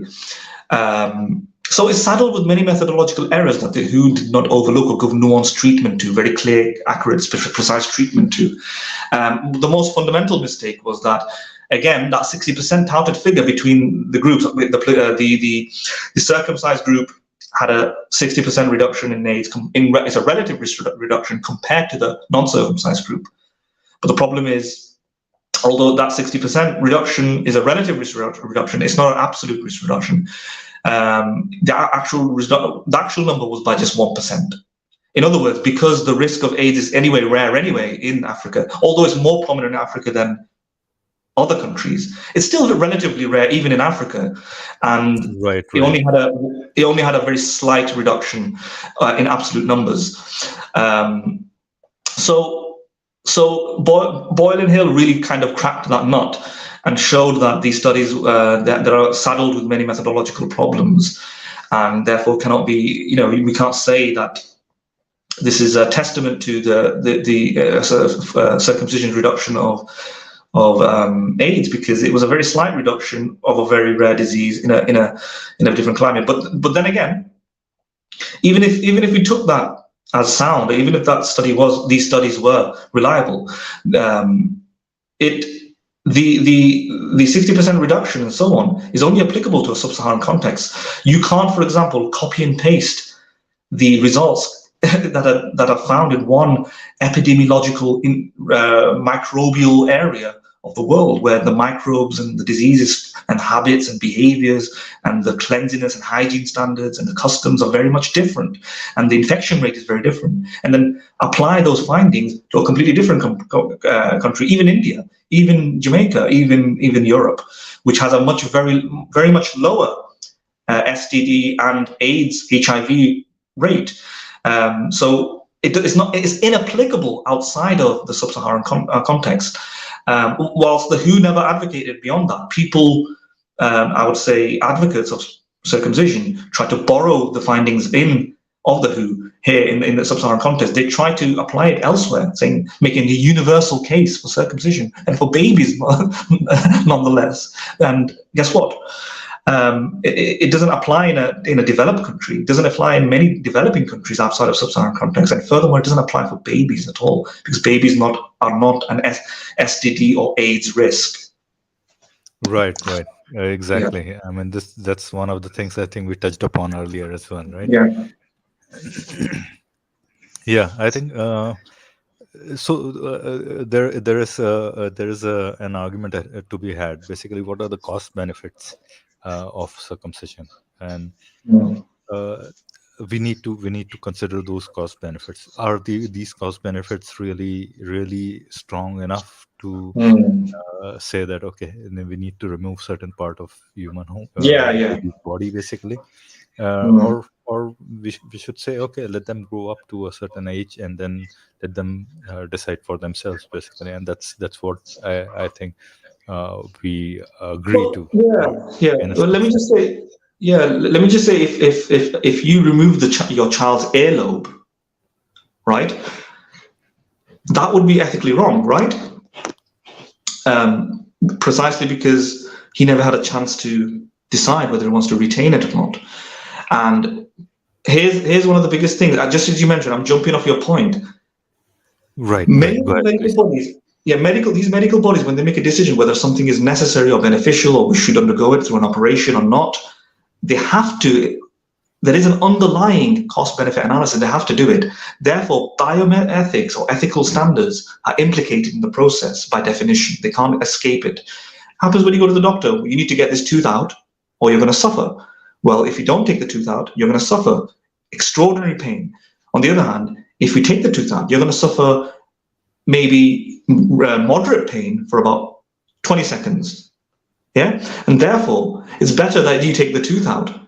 It's better to have 20 seconds of pain rather than have a lifetime or at least a week's worth of significant acute pain. So you have to make this kind of cost benefit, and this sort of cost benefit analysis has to be done for circumcision as well. So right, you have to make it, and right. Yeah. So the reason I mentioned the earlobe is that everybody understands that if a culture's removed earlobes just like that, or fingers, or maybe breast tissue, breast tissue from a female, this would be deemed, repugnant and horrible and horrid. The child didn't have a choice. The child has been. This is called libertarianism. Everybody has an individual right. Just because you're a child and you're unable to object because you're not strong enough, doesn't mean during that childhood you should be able to exploit somebody's freedom or remove it from them. A child is in a very helpless situation, and between the ages of 1 and 15 or 18, people can really exploit a child. So we need to protect them. So a concept emerges out of that, and is related to the cost-benefit stuff.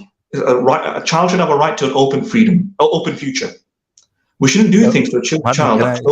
Can I interrupt you for a second? I have shared the StreamYard link for whoever wants to join, and until somebody comes in, we'll continue talking on this subject. But I've just posted the link so that anybody who wants to talk or ask anything, is more than welcome to join us, have a chat. Not only this topic, but if they want to have any other question asking, can come in and talk about it, basically. All right, go ahead, Nadin. Yeah, so in general, we have a concept. There's a philosopher called Joel Feinberg. He's a criminal philosopher, and he argues in a secular democracy, in a secular liberal state, children should have a right to an open future. That is, parents have the right to do things to their children, get them to do things, but they shouldn't impact them with permanent life-altering changes that would, in the future, not be reversible. Right? This includes ideological brainwashing. Right? But at this moment, I won't comment on ideological brainwashing. But a child should have the right to an open future. So a parent's ideal job is to raise a child that has self-determination in the future. Right? The options should not be closed off from them, because the child might have his own individual personality and vision and beliefs and ideas. Okay? And as a result of that, a parent can't make those permanent changes. So when it comes to cost-benefit analysis, we understand. Right. I was still thinking about this Feinberg's. It might sound confusing. Feinberg's name might sound Feynman, but it's not Feynman. It's Feinberg, right? Joel Feinberg. Joel Feinberg, right? I think that's the name, right? Okay. And one more thing on that is that you're talking about, for the timing, you're talking about even the ideological indoctrination. That shouldn't be something that should be done to the kids, basically. That's the ethical perspective that he has taken on this, right? Yeah, I think just future, basically, right to an open future, basically. Right? Yeah, just very quickly before you finish, and I do think in the future, these many states are going to take that position eventually with dogmatism, brainwashing, and so on. It's going to be the case.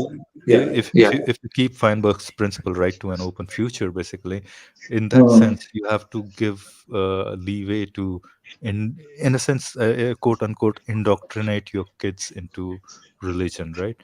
I mean, you have to give them a choice to grow up to the age of whatever age of reason, 18 or whatever your country's position on it is, and then introduce them to whatever religious customs you have. If it's Islam, bring them to Islam. If it's Christianity, bring them to Christianity. Let them have a go at it, basically, and then let them have a reason with it, whether it makes sense to them or not. Absolutely. Yeah. So that's a pretty good point to have, and I think so too, that this probably is going to be more, that point of view is going to be adopted by more and more. Because most, we're imperfect humans. Even the liberal state has inconsistencies, and that, I think, is an inconsistency, right?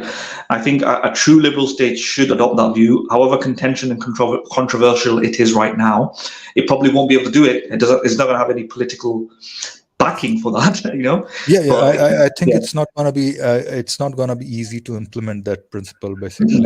It's going to have a lot of dissent, basically, against.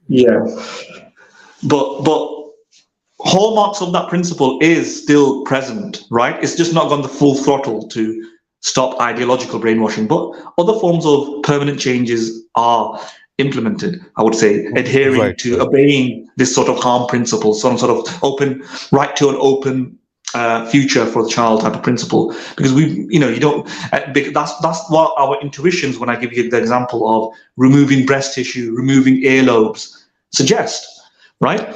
Because what do we say? We think the child has a right. He has the right. He has his own mind. He didn't consent.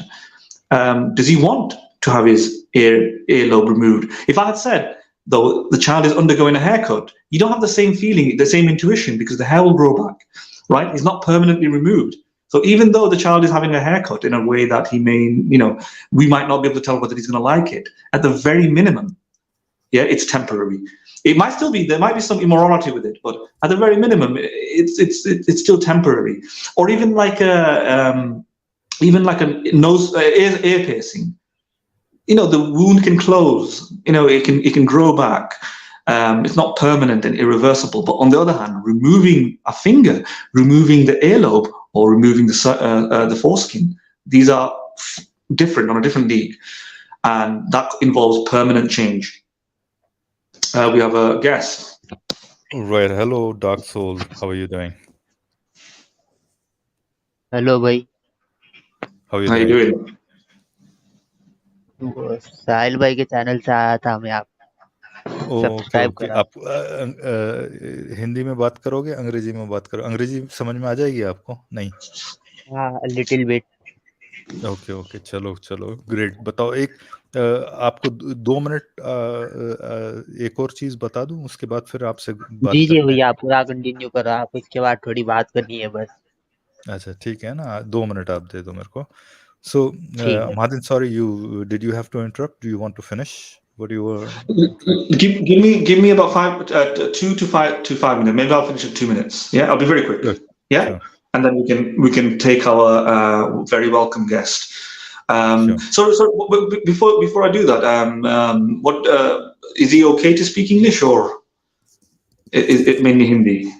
Yeah, he'll probably be able to understand you. Okay, all right, that's fine. Dark Soul भाई, आप मादिन की आवाज, मादिन को Yes, समझ yes. सकते हो आप? Yes, little bit I understand English. Okay, Oh, okay, brilliant. great. That's great. Great. Yeah, okay. So when it comes to cost-benefit analysis, I'll just skip over the cost-benefit. You're absolutely correct. But here's the thing. Traditionally, most of these cost-benefit analysis neglected the speciality of the foreskin. They just assumed it was a discardable skin. What wasn't really emphasized historically. And by the way, I think there's a bit of noise coming out. Dark Soul भाई, आप mute कर लोगे please? Okay. Thank you. Thank you. Yeah. So I think the more recent position by these medical bodies, they've actually given value to that part of the body, right? Which wasn't the case before, in the sense that, first of all, the foreskin isn't actually just a unnecessary piece of the body. It actually is a healthy, erogenous, double-layered Tissue, right? Yeah. tissue. It is full of nerve cells. This is again news to many people. It has nerve cells in it. It has sensory neurons in it. In other words, right. It produces certain sensations during sexual intercourse, right? And this might have been a very taboo topic to talk about, or for anyone to highlight as a means of to showboat about it. Like this is a very, it has rich nerve endings because it produces pleasure, but it's an important part. It has a functional role in human biology, in human anatomy, and furthermore, by virtue of this, or even if it didn't have this, it was like also acts as a shield, as to yeah, the glands, basically, right? To protect the glands. So the medical term for it is called the prepuce. The prepuce covers the gland, and it acts as a protective sleeve. Thanks for reminding me, because I nearly forgot, because I'm trying to talk in a haste. And during sexual intercourse, it acts as a form of lubrication. It allows it to, forgive me for the graphic language, but to move up and down, Sorry, yes, you're right. It's a natural lubricant in a sense, basically. Exactly.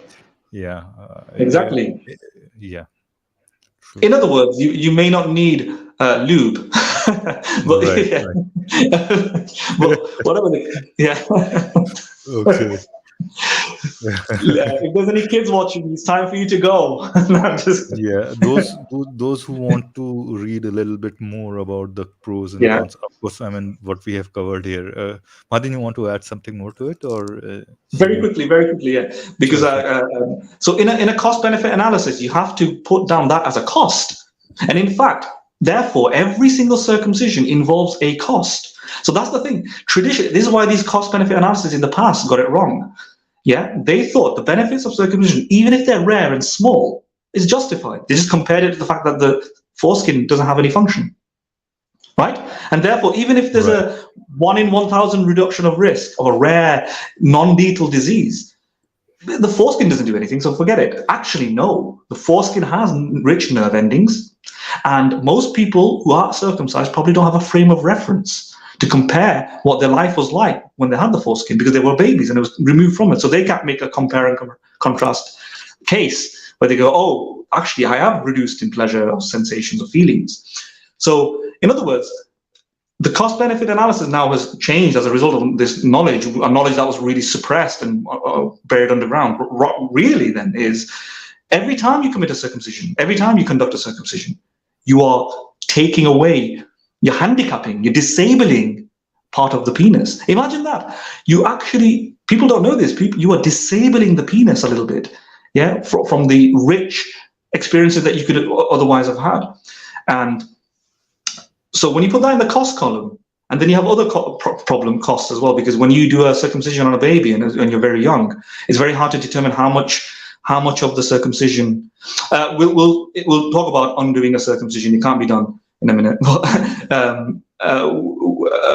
The where you cut around the head of the penis is hard to determine, because when you're a baby, your penis isn't the biggest, the final length. Yeah. So when you remove the foreskin when you're a baby, the doctor doesn't know where to cut usually, and this can lead to problems and complications later in life. Yet complications which don't get recorded, because in most of these societies, like in America, they don't link it back to the foreskin, because the foreskin is understudied in the medical textbooks in America up until recently, maybe because of these positions. One of the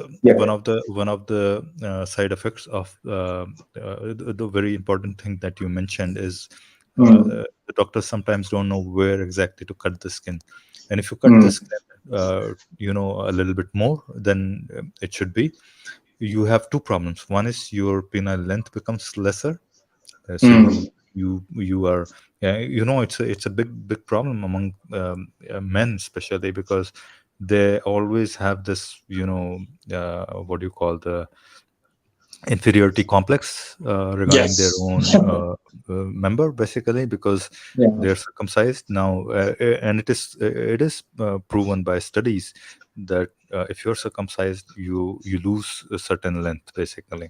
That is one problem. Second problem is, if you have cut a large part of the skin, your penis is likely to become deformed, basically. So one of the studies that one thing I showed here is this page by this doctor. She's a urologist. Her name is Reena Malik, and she has some excellent videos on the pros and cons of circumcision and all those.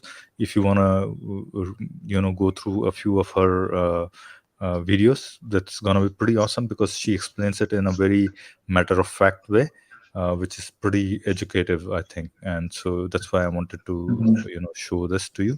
Second thing, Madin, if you have something, say. Otherwise I'm going to show one more study here. Do you have? Let me just quickly finish off. Yeah, let me quickly finish off and just hold that study at bay, because otherwise I will never end. Yeah. Sure. Yeah. Sure. So you got to put the foreskin in the cost column for every surgery. In addition to that, you have to put potential problems regarding skin around the glands not being too tight, etc., and therefore pain in the future because they didn't know where to cut. You also have to think about the fact that when you're a baby, they can't administer full anesthetic, right? And a child, therefore, a little neonate, is likely to feel pain, and therefore circumcision can be viewed, if there's no medical benefits, or no significant medical benefits, and or very tenuous benefits, you're just doing it for no good reason, right? No good reason, especially that would affect the health of the child as a prerequisite during that part of their life, or even in the future, because especially if you're in Europe, those benefits are unlikely to manifest. So it's most likely that that skin was unnecessarily removed, handicapping you for no reason. And furthermore, you feel a lot of pain. So one of the arguments that I made in my paper that is criminal assault, right? If a parent or a doctor removed earlobes for very, very fanciful reasons regarding a weak medical case, that it's going to help them in the future, but the statistics suggest it won't, and it causes pain, and let's say you lose a bit of your hearing, that would be horrendous assault. That would be gross bodily harm. We call it in the United Kingdom, England and Wales, gross bodily harm. And I made my dissertation when I was writing this. I argued that it's gross bodily harm because you don't have the consent of the child, and there's no good medical case, and therefore you're just doing it for willy-nilly reasons because of a cultural preference. But if I just went around chopping off the arms of people due to my cultural preference, that I would be arrested. So why aren't people arrested for this? You know? Right. Exactly. So the cost-benefit analysis doesn't show the benefits are weak. One quick benefit I didn't talk about that people argue about. I'll add the last cost benefit then, and then we'll finish this, right? Yeah. We didn't mention penile cancer, just for our audience. Penile cancer, even the AAP, the American Academy of Pediatricians, they've said in order to stop one case of penile cancer, you need to circumcise between 900 to 30,000 or something. Circumcision has to be carried out just to stop one, right?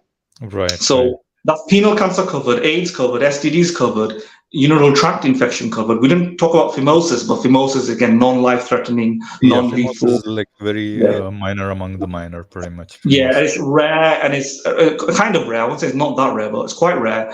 Yeah. And you can use a lotion to manageable, pretty much. Yeah. Give me 60 seconds. Give me 60 seconds. I'm done. Right. Yeah. The best way to do a cost-benefit analysis in this situation is to do the following questions. Is there a high statistical risk of a particular malady or a disease? Is the disease so serious that a circumcision justifies it? Right? Okay, so is there a high statistical likelihood of a particular malady? So is it very, very likely to happen? A very low-risk disease, a circumcision might not even prevent, because even if it doesn't prevent, it's very low risk. It might not happen to the vast majority of people. Second question, that the second part is, even if it is a high risk disease, is it really, really dangerous, or is it very trivial? And that question can be evaluated with, does the circumcision, is the removal of the foreskin less of a harm than this particular disease that they're trying to counter? Let's say it's just a little itchiness. Well, should we remove the entire skin just to stop some itchiness? You know, because somebody might, especially concerning the newly borns, basically, right? Yeah. Especially if that itchiness, even if it lasts, even if it can't be removed, would that adult prefer to have a bit of itchiness? So on top of having rich nerve endings for sex, because that person might, because it might just be a trivial thing, the itchiness, compared to the valuable thing to him to have the foreskin. Then the final thing is there other treatments available other than an intrusive surgery that permanently deprives the foreskin that could otherwise cure that? With a high probability. And those are the questions you should be asking. And if you if those questions asked and answered in a way that favors circumcision, then yes, we should circumcise. But none of those diseases I've mentioned, phimosis, AIDS, etc., satisfies that threshold. Right. All right, we're gonna move on, Madan. Yeah, we're gonna move on now. That was long. Yeah. Right. So last thing I wanted to mention here is this one more, cost benefit. No, exactly. So this, if you look at this table number 3, this is a paper. You can search for the paper. It's prospective investigation of penile length with newborn male circumcision and second to fourth digit ratio, right? I don't know who knows second to fourth digit ratio. This is your fingers, basically. Second to fourth digit ratio is usually sometimes set to, check your penile length, basically, right? So it's a long discussion, but just to mention, there is a hormonal activity that gives rise to this differences, and based on this they have come to a conclusion. It's not a very solid conclusion, but they have come to conclusion that using these two and that hormonal activity, you can calculate the length of the penile length, basically, in a sense, right? So just wanted to mention this table number 3. And this important point here is NMC is the newborn, male circumcision, and non-newborn male circumcision. You can see here, right? So that's and you see the average length here is 12.97 plus minus 1.58 centimeters, and with the non-circumcision, you have probably an increase in length by 1 centimeter, roughly 1 to whatever that is. So this is not a conclusive thing, but I mean it's a pretty strong But study. it can be put in the harm column. It can be put in the cost column, right? So these are costs in the cost benefit. Costs, basically. These are costs. This is like a cost, not a benefit, but it's devaluing of your, because if you see the human or men's psychology, they are pretty possessive about their member, to be honest, right? And that's and it's an inferiority complex if somebody's short of their goals, pretty much, right? So that's kind of an anxiety. It's a whole plethora of psychological problems that they go through. I'm just being mindful of our guest here. We've been keeping him at bay, so let's have a let's move on. We're done with this, right? Already. I think so.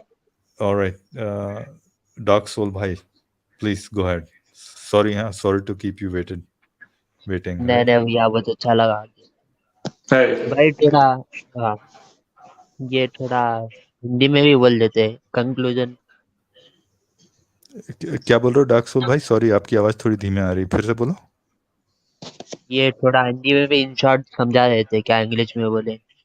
हाँ, ये जो last का जो है ना, ये cost benefits हैं जैसे सर्कमसिजन की। मेरे को नहीं मालूम आप सर्कमसाइज्ड हो या नहीं, मैं पूछूंगा मैं नहीं उससे, पर ये सर्कमसिजन की जो प्रॉब्लम, अच्छा जो मुस्लिम आर्ग्यूमेंट पढ़ते हैं वो, हाँ, तो वो जो आर्गुमेंट करते हैं ना, वो करते हैं कि नहीं, वो आपको कोई कभी बोलेगा ना आगे, तो उनको आप ये सारी चीजें बता देना हमारे पास से जो आपने सुनी है ना, कि वो जो बताते हैं कि भैया HIV के फायदे होते हैं, HIV नहीं होगा, एड्स नहीं होगा, फीमोसिस नहीं होगा, राइट? ये सारी जितनी भी डिजीज है, रीनल कैंसर नहीं होगा, राइट? और रीनल जो इन्फेक्शन है वो नहीं होगा, यूरिनरी ट्रैक्ट इन्फेक्शन नहीं होगा, ये सारी चीजें जो है उनको बता देना। भाई इसके जो कॉस्ट बेनिफिट है ना, वो बहुत ही माइनर है। मतलब आपका सोचो ना, 1000 में से 3-4 बच्चों को यूरिनरी ट्रैक्ट का इन्फेक्शन हो रहा है, उसके लिए आप जो है सारे सबका वो कर रहे हो, और वो भी ऐसी डिजीज है जो बहुत इजीली क्योरेबल है आज की डेट में, राइट?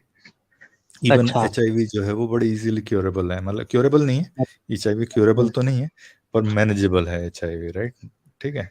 अच्छा। और एक और जो चीज जो है, मैंने आपको जो लास्ट जो स्लाइड दिखाई, जो अभी ये दिख रही है ना आपको, इसमें ये है कि जो पीनस लेंथ जो होती है, राइट, अगर आपने सर्कमसिजन करवाया है तो बच्चों में, ये पूरी स्टडी है इसमें, और उसमें ये है कि अगर आपने सर्कमसिजन करवाया है तो आपको जो है आपका जो मेंबर है, मेल मेंबर, वो लेंथ हो सकता है, खोने के चांसेस ज्यादा हैं, वो स्टडी ने दिखाया है। तो वो ये दिखाया ना, मैं बता रहा हूँ, ये हाईलाइट कर दिया मैंने आपको। हाँ, 1 सेंटीमीटर के आसपास जो है वो लेंथ कम हो जाती है, और उससे जो है ये सभी आदमियों में ये है, राइट, कि वो उनको कहीं ना कहीं वो एंजाइटी रहती है कि यार मैं कहीं छोटा तो नहीं हूँ, कहीं छोटा तो नहीं हूँ, right? Our guest doesn't have that problem.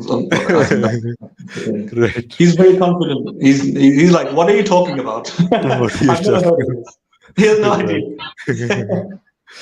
तो ये जो सारी एंजाइटी, ये मतलब ये साइकोलॉजिकल डिसऑर्डर डेवलप हो जाता है, राइट? कॉन्फिडेंस की कमी हो गई इंसान में, और ये सारी चीजें, राइट? सही तो ये सही मतलब बात है। उसके कॉस्ट बेनिफिट तो कहीं है ही नहीं है। इनफैक्ट हमने जितने बताए उसमें नुकसान जो है वो आउटवे कर रहे हैं बेनिफिट्स को, राइट? हाँ, क्या मतलब लगता ये है आपको? मेंटालिटी है जो शुरू से चली आ रही है, ये Uh, नेसेसरी है ये करना, circumcision। Mahathir, you Philo, wanted to say also something? also tell him about the cost of removing nerve endings. That's more important. Right right. Yeah. ये महादिन That happens in महादिन जो every बता रहा है, case. That happens in every case. Yeah. Right right, आपकी जो sensation जो है खत्म हो जाता है अगर आप सर्कमसिजन करवाओगे ना। तो जो The foreskin contains जो nerve four cells. Skin Yeah. के जो फोर स्किन जो होता है उसमें बहुत सारी न्यूरल एंडिंग्स होती हैं आपकी, Mm. नर्व एंडिंग्स होती हैं। और जो हाँ, आपका जो क्या बोलना चाहिए, क्लाइमेक्स जो है उसके लिए सबसे इम्पोर्टेंट वो होता है कि वो जो नर्व एंडिंग्स जो है वो सेंसेशन जो देती हैं, अगर वो खत्म हो गई तो आपका सेंसेशन ही खत्म हो गया, राइट? आपकी अर्जेस खत्म हो गई बेसिकली, राइट? तो ये एक वो है, मतलब ये भी एक और नुकसान है बहुत बड़ा बेसिकली, राइट? अच्छा। तो हाँ, ये मतलब ये है, इसको तो आप, मैंने जो वीडियोस जो है ना वो आपको, अगर रीना मलिक के जो एमडी है वो यूरोलॉजिस्ट है, उसके अगर आप वीडियो देखें वो अंग्रेजी में है, अगर आप चाहो तो उसको देख सकते हो। उसमें और भी आपको मतलब हमने यहाँ वैसे बहुत डिटेल में आपको बता दिया है, बहुत पर डिटेल अगर में कोई होगा ये आपसे तो, एक साथ हमारा में बताने खाली। का, हाँ हमारा ये बताने हाँ। का मकसद जो है यहाँ पे वो ये है कि आपसे कोई भी अगर ऐसा कोई भी भाई आर्गुमेंट करे कि नहीं भाई, कोई भी, मैं ये नहीं बोल रहा हूँ मुस्लिम भाई करे या कोई करे, नहीं, जूइश मैं भाई खुद करे या कोई मुस्लिम भी हूँ। करे। हम्म? हाँ, अच्छा। मैं भी खुद तो मुस्लिम बन गया हूँ। ओके ओके ओके, चलो ग्रेट ग्रेट। महादिन, डार्क सोल भाई इज मुस्लिम। आप अभी हो कि निकल गए हो आप? नहीं नहीं भैया, निकल गया अभी, अभी 1 हफ्ता पहले निकला हूँ बस। अच्छा, चलो great great great. So Mahadin, dark soul is an ex Muslim Yeah, himself. yeah. I understood. Yeah. Right right. तो ये कोई भी सवाल पूछेगा ना, कोई भी मौलाना मौलवी अगर आपसे नेक्स्ट टाइम कुछ सवाल पूछेगा ना इस बारे में, अरे नहीं देखो, ये देखो कितने फायदे हैं अपने इसके और प्रैक्टिस के और ये सब, Tell तो him सब, about the medical organizations as well, worldwide. Yeah. That. ये आई थिंक, हाँ वो जो Hmm. मेडिकल ऑर्गेनाइजेशन जो है ना, और बीएमसी हाँ। वगैरह की भी वेबसाइट पे आप जाओगे ना, तो वहाँ पे वो सारा हम्म, क्लियरली लिखा है। मतलब ये जो यूरोप की जितनी भी वेस्टर्न कंट्रीज जो है ना, यूरोप हो गया, सिर्फ अमेरिका को छोड़ दो तो आप में प्रीटी मच जो है मेजोरिटी यूरोप और वहाँ की कंट्रीज जो है उसमें भी अब ये कह दिया गया है कि आ, इसके कोई फायदे नहीं है ना? ये पर भैया इसके ये जो प्रैक्टिस में बहुत है, हम्म? ये प्रैक्टिस में तो बहुत है यहाँ पे मिडिल ईस्ट में। और जो अयान शादी से बोलते हैं लोग, उनकी भी बुक है, उनका एक्सपीरियंस है, हाँ, अयान कैसा हिरसी हुआ अली क्या जो हुआ। है ना उसकी, हाँ अयान हिरसी अली की बुक में भी है ये, है ना? वो हम किसी और टाइम पे हाँ, करेंगे। आज तो हमने सिर्फ जो है वो Hmm. मेल सर्कमसिजन को ही एड्रेस वो किया है तो अभी बेसिकली। अभी बहुत गंदा केस है, तो इसके तो फायदे कुछ भी नहीं है, खाली ये, हाँ वो नहीं, तो इसके अभी बिल्कुल करना वो बिल्कुल, हाँ फीमेल का मतलब वो बहुत ही मिनिमल है। ये कहना भी सही नहीं होगा कि इसके फायदे नहीं, बिल्कुल फायदे जीरो है। हैं। हाँ, सही बात हाँ है। मतलब बहुत ही मिनिमल है, अगर हैं भी तो मतलब इतने ऐसे हैं कि जिसके लिए आप इतनी बड़ी, अगर आपको करना ही है तो आप बड़े फोर हो जाओ, पॉइंट है, सब 17 18 साल के हो जाओ, और फिर आप चाहो तो करो, ठीक है, कोई परेशानी नहीं। फिर सही बात आप है, जब बड़े हो मिल गए भी तो रहते। आप अपना डिसीजन खुद ले सकते हो भाई, आपको अगर, क्योंकि इसके जो भी अगर बेनिफिट्स आप देख रहे हो, जो मेजोरिटी अगर आप बोल रहे हो कि नहीं है एचआईवी वाले बेनिफिट्स हैं या ये बेनिफिट्स हैं, वो तो फिर आपको तभी आएंगे ना बेनिफिट्स, जब आप उस एज पे पहुंच जाओ जब आप किसी पार्टनर के साथ आप जी सेक्सुअल सही एक्टिविटी बोले में वो, इन्वॉल्व हो रहे हो, है बच्चा ना? तो सेक्सुअल एक्टिविटी नहीं करता, उसको क्या जरूरत है कराने की जरूरत, फिर वो बिल्कुल ऐसा है, बिल्कुल फिर दोबारा आती भी नहीं नाखून के ऐसा, एक बिल्कुल बार हो बिल्कुल, गया तो हाँ खत्म। मतलब एक बार और आपने, वो जो पर अगर एक गलती और से चीज, इधर उधर कट गया बोले तो, हाँ, हाँ बिल्कुल बिल्कुल, अगर वो गलती वो से हम इधर उधर बताई कट ना गया बात की, तो कई बार ज्यादा अगर स्किन आपकी कट गई तो आपका जो उसका शेप है वो हम्म, आड़ा टेढ़ा भी हो सकता है बेसिकली, मतलब वो बहुत सारे प्रॉब्लम्स है, बहुत सारे हाँ मसले मसाइल है, और खासकर ये जो गांव वगैरह में होते हैं वो तो भाई वो कैसे भी तो हो अभी जाते हैं, राइट? वो तो उसमें जंग लगी हुई ब्लेड से हो गया तो भाई आपको इन्फेक्शन वैसे ही हो गया वहां पे, जी राइट? Yeah, तो I'm, the I'm circumcision itself can create a risk for urinary tract infections right because because it in creates a cesspool for bacteria. It's a wound, isn't it? Yeah, right. yeah, Right, Martin, that's exactly what I was telling. That yeah. in villages over here, I mean, if you're going to a nice hospital and all those things, I'm not saying you should do it, but at least they have a clean procedure, basically.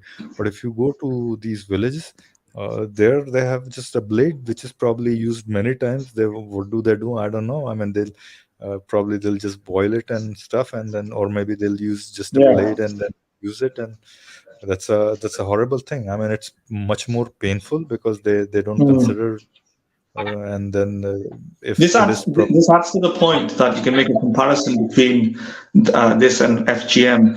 Reason being, when people think about circumcision, they think about male circumcision in a nice clinical hospital setting in the first world, and then they compare. When they think of FGM, they're thinking about barbaric men with beards. It's kind of racist. Barbaric men with beards in Africa or something using unhygienic equipment behind a bush. And that's not a proper comparison because what's happening there, they're comparing the very rare FGMs that occur in these conditions and not in clinical settings. And they're comparing to the most sanitized version of MGM. When there's actually various different of MGMs, various different of male circumcision. The one that we're talking about is actually kind of lenient, kind of trivial compared to many others. Like in the Aborigines, for example, and some other tribes, they have something called subincision. They cut from the underside of the penis through the urethra all the way up to the scrotum. Wow. Right? Yeah, and then they need a special device to urinate and achieve sexual arousal. That's a form of circumcision by definition, because all circumcision means is to cut part of the penis and that or adjust or modify the penis. That is a form of body modification on the private part of the male that's understudied, underknown. What tribe you're talking? Aborigines, right? It's amongst the Aborigines and more, but I do know it's amongst the Aborigines. Just type in subincision and you'll get more information about this. Okay. So it's in the outbacks, probably. You can say so, right? Yeah. If you want to do a Wikipedia, you can subincision. Yeah. And you'll get something like that. I might be pronouncing it a little bit wrong, but yeah.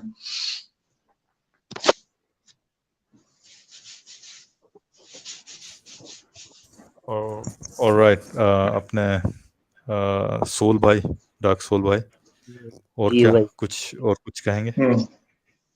कुछ भी नहीं भाई, आप भी x मुस्लिम है नहीं, atheist वगैरह कुछ है? कह सकते हो। अब मैं अपने आप को इस तरह से कहता हूँ कि देखो, आप रेगिस्तान में आप कभी गए हो? रेगिस्तान में एक ओएसिस होता है, ठीक है? हाँ, सुना है ओएसिस? सो ओएसिस में क्या होता है, जब आप ओएसिस में पहुंच जाते हो तो अब आप ओएसिस से खड़े होकर देखते हो तो सब जगह आपको रेगिस्तान ही रेगिस्तान दिखता है, ठीक है ना? जी।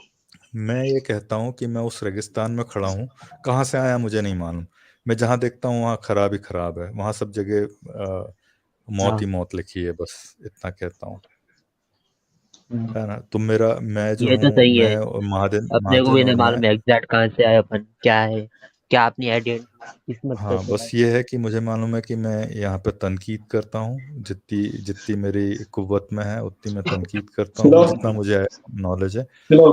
5 words, just tell me what you're saying, just in 5, very quickly, 5 words. So, Dark Soul asked, were you ex-Muslims as well? And I told him that I akin this to an example that I'm standing at an oasis, right? And I find this oasis to be where I am right now. Doesn't matter where I came from. And I criticize religions and primarily Islam. That's about it. All right. Okay, Dark Soul, I'll give you a less confusing answer from my end. I am. Okay. I am, yes. I am of the same cloth as you, same background. I left 10 years ago or something. So 10 I've years, so much. experienced. I have experience, yeah. But yeah, so you're new, yes? You're a new Yes, ex-Muslim. I am become ex-Muslim after before 1 week. Oh he wow. became Yeah. ex-Muslim 1 week ago. And आप साहिल भाई को सुनते थे क्या? हाँ भाई, साहिल भाई को अभी 1 महीने से सुना। वैसे बचपन से मेरे अंदर दिमाग में डाउट आते थे, मतलब लॉजिकल बातों पर, जैसा He used to मोहम्मद सल्लल्लाहु महादेन अलैहि हम वसल्लम। डार्क सोल भाई, मैं थोड़ा जी थोड़ा भाई। ट्रांसलेट करता रहूंगा आपकी, आप बोलते रहो, कोई परेशानी नहीं। आपको दिक्कत तो नहीं है बीच बीच में महादेन के लिए थोड़ा ट्रांसलेट करता रहूं आप जो बोल नहीं रहे हो वो? हाँ नहीं नहीं, बिल्कुल भी दिक्कत नहीं है, मैं कुछ भी काम से आपके। हाँ, Mahaden he saying he had doubts from the childhood pretty much, और बचपन से ही आपको डाउट्स थे नहीं? जी जी। हाँ, बोलते रहिए फिर और मैं बचपन, हम्म ठीक है, बचपन से ऐसा था मेरे अंदर, ये इतनी सारी वो रहते हैं ना बयाना, ये पढ़ ले हम्म तो बख्शिश हो जाती है आपकी, वो पढ़ ले तो बख्शिश हो जाती है, ये 3 काम करो जन्नत में चले जाते हैं आप, वो 3 काम करो। हम्म तो बचपन से बहुत कंफ्यूजन थी मेरे अंदर, इतनी राइट कंफ्यूजन, राइट फिर मैं समझा पूरा खुतबे में बयानों में चल जाता था वही। असर की नमाज हम्म से, नमाज के बाद वो रहता है देखो इज्मा, उसमें भी हम्म बढ़ता था वही। फिर ऐसे अच्छा बहुत अच्छा। क्लेश था मेरे अंदर बहुत, मतलब जुम्मे का तो मतलब एक बयान हो आप गया, अच्छे खुतबा हो खासे, गया। अब आप अच्छे खासे घुसे हुए थे इसमें, है ना? जी मतलब छोटे, अभी 1-2 साल पहले, 1-2 साल भी हाँ, बहुत हो गया, 2 साल पहले शायद। हाँ Madan, he's saying he was pretty religious. He used to he always had doubts about this. Then he used to go to khutbas, and he used to think that okay, if these prayers are said, this will happen. This prayer is said, this will happen. So he used to have a pretty strong belief, but then somehow kept losing faith because the prayers didn't work. That's what I'm gathering. I see, I see. Right. We can probably do a podcast on prayer, the success or Yeah, efficacy. efficacy of prayers. We Yeah, should do it. yeah. We should By definitely the way, do it. Philo, I may need to go. Yeah, yeah. Okay. You have 5-10 minutes. Let's see if somebody else joins, and then we'll you might be able Yeah, to spare I five. would stay for 5, 10 minutes, but I'm not saying it because I have. I just want to go. I do think I have to go now. Okay, Unfortunately. okay. Yeah, Let's see. Yeah, yeah, yeah. Okay. All right. yeah. I apologize. I didn't expect it to actually go that long. You see, I thought we are going to Okay. be a bit, but it seems as the time just. I don't know where it goes. You know, as soon as you start. Sure, Yeah. sure. Not a problem. All right. Talk to you later then. Dark Philo, Soul what bhai. I say is, you have the you have the privilege to stay on the stream and talk to a few people if you want. You know, and Oh I'll no, catch no, up I'm with you gonna next close time. it as well. I'm gonna talk to Dark Yeah. Soul bhai, and then we're gonna close. Dark Soul bhai, आप Okay. भी है ना, आते रहना। ऐसा हमेशा है ना, यहाँ पे कोई Yeah. प्रॉब्लम नहीं है, जी आते रहो, बात करते रहो, कुछ ना कुछ Anyways, नया see you लाते later रहेंगे। from me. Yeah. All right, Madan. All right. Okay. Okay. Bye ji bye. Good sir, night. Good bye. Goodbye. Thank you. Goodbye. Yeah. Good bye. चलो डॉग सोल भाई, अच्छा लगा आपसे बात करके, है ना? आपकी आपकी लैंग्वेज से ऐसा लग रहा है कि आप इंडिया से हो, साउथ इंडिया से हो, है ना? जी भाई, वो हाँ, साउथ इंडिया से हुए। नहीं नहीं, लोकेशन मत बताओ, लोकेशन बिल्कुल भी मत बताना, ठीक है ना? मैं समझ गया था आपके बात करने के तरीके से, ठीक है ना? जी सर। हाँ हाँ, तो आप सेफ रहो भाई मेरे, ठीक है? अच्छे से रहो, जी पढ़ो सर। लिखो। आप यंग हो मेरे ख्याल से, है ना? आप हाँ, बहुत यंग प- हो अभी। है ना? आप पढ़ो लिखो अच्छे से, कुछ ना कुछ साइंस वाइंस का कुछ अगर होगा, आप जरूर मेरे से पूछ सकते हो। बहुत लोग हैं साइंस का, बहुत लोगों को बहुत नॉलेज है। मेरे पास जितना जी नॉलेज है, महादेव भाई के पास जितना नॉलेज है, हम लोग बांटते रहेंगे, कोशिश करते रहेंगे जितना हमें मालूम है, ठीक है ना? और आते रहो, ठीक है। ठीक है ना? और भैया एक वो एम्ब्रोलॉजी का पहले डिस्कस कर लेते थे, वो टॉपिक इससे पहले की स्ट्रीम में, उसकी बस वो हाँ, पीडीएफ का लिंक दे दो बस, अगर हो अच्छा, सके वो तो। एम्ब्रियोलॉजी वाला पीडीएफ का लिंक दे दूं मैं आपको? अच्छा, हाँ, मैंने दिया है वो मेरी। आप इससे पहले वाली जो वीडियो है ना, उसमें जाओगे ना तो वो मिल जाएगा लिंक पीडीएफ का, मैंने डाल रखा है वहां पे। 1 मिनट रुको, मैं देख लेता हूँ, फिर मैं दे देता हूँ आपको, है ना?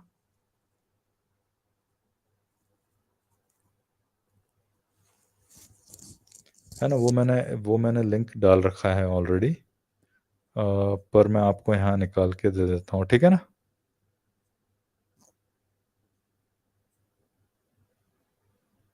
मेरी आवाज़ आ रही है?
ऑलराइट डार्क सोल भाई, मैंने ये डाल दी है मैंने लाइव कमेंट्स में, चैट पे मैंने वो डाल दिया है लिंक पीडीएफ का, ये आपकी स्क्रीन पे भी देख सकते हो आप, ठीक है ना। ये एम्ब्रियोलॉजी का जो जिसकी मैंने बात की थी, आप पूछ रहे थे, वो ये पूरा टेक्स्ट है, ठीक है ना। आप इसको देख लेना, बड़ा ज़बरदस्त पेपर है, बहुत पहले लिखा गया था ये, मेरे ख्याल से 2013-14 का मेरे को याद आ रहा है ये लिखा हुआ है, ठीक है ना। चलिए फिर मेरे ख्याल से अभी और कुछ नहीं रह गया है, कोई और है भी नहीं सुनने वाला, कोई और अगर आना चाहता है तो आ जाए, नहीं तो मैं स्ट्रीम को क्लोज कर रहा हूँ। आज का टॉपिक बड़ा अलग सा था, मेरे ख्याल से काफ़ी डिटेल में हमने एथिकल साइड पे और मेडिकल साइड को कवर किया, and in a sense both are intertwined. पर नेक्स्ट टाइम कोई और अच्छी स्ट्रीम लेके आपके सामने हाजिर होंगे, तब तक के लिए थैंक यू वेरी मच, शुक्रिया, बाय बाय।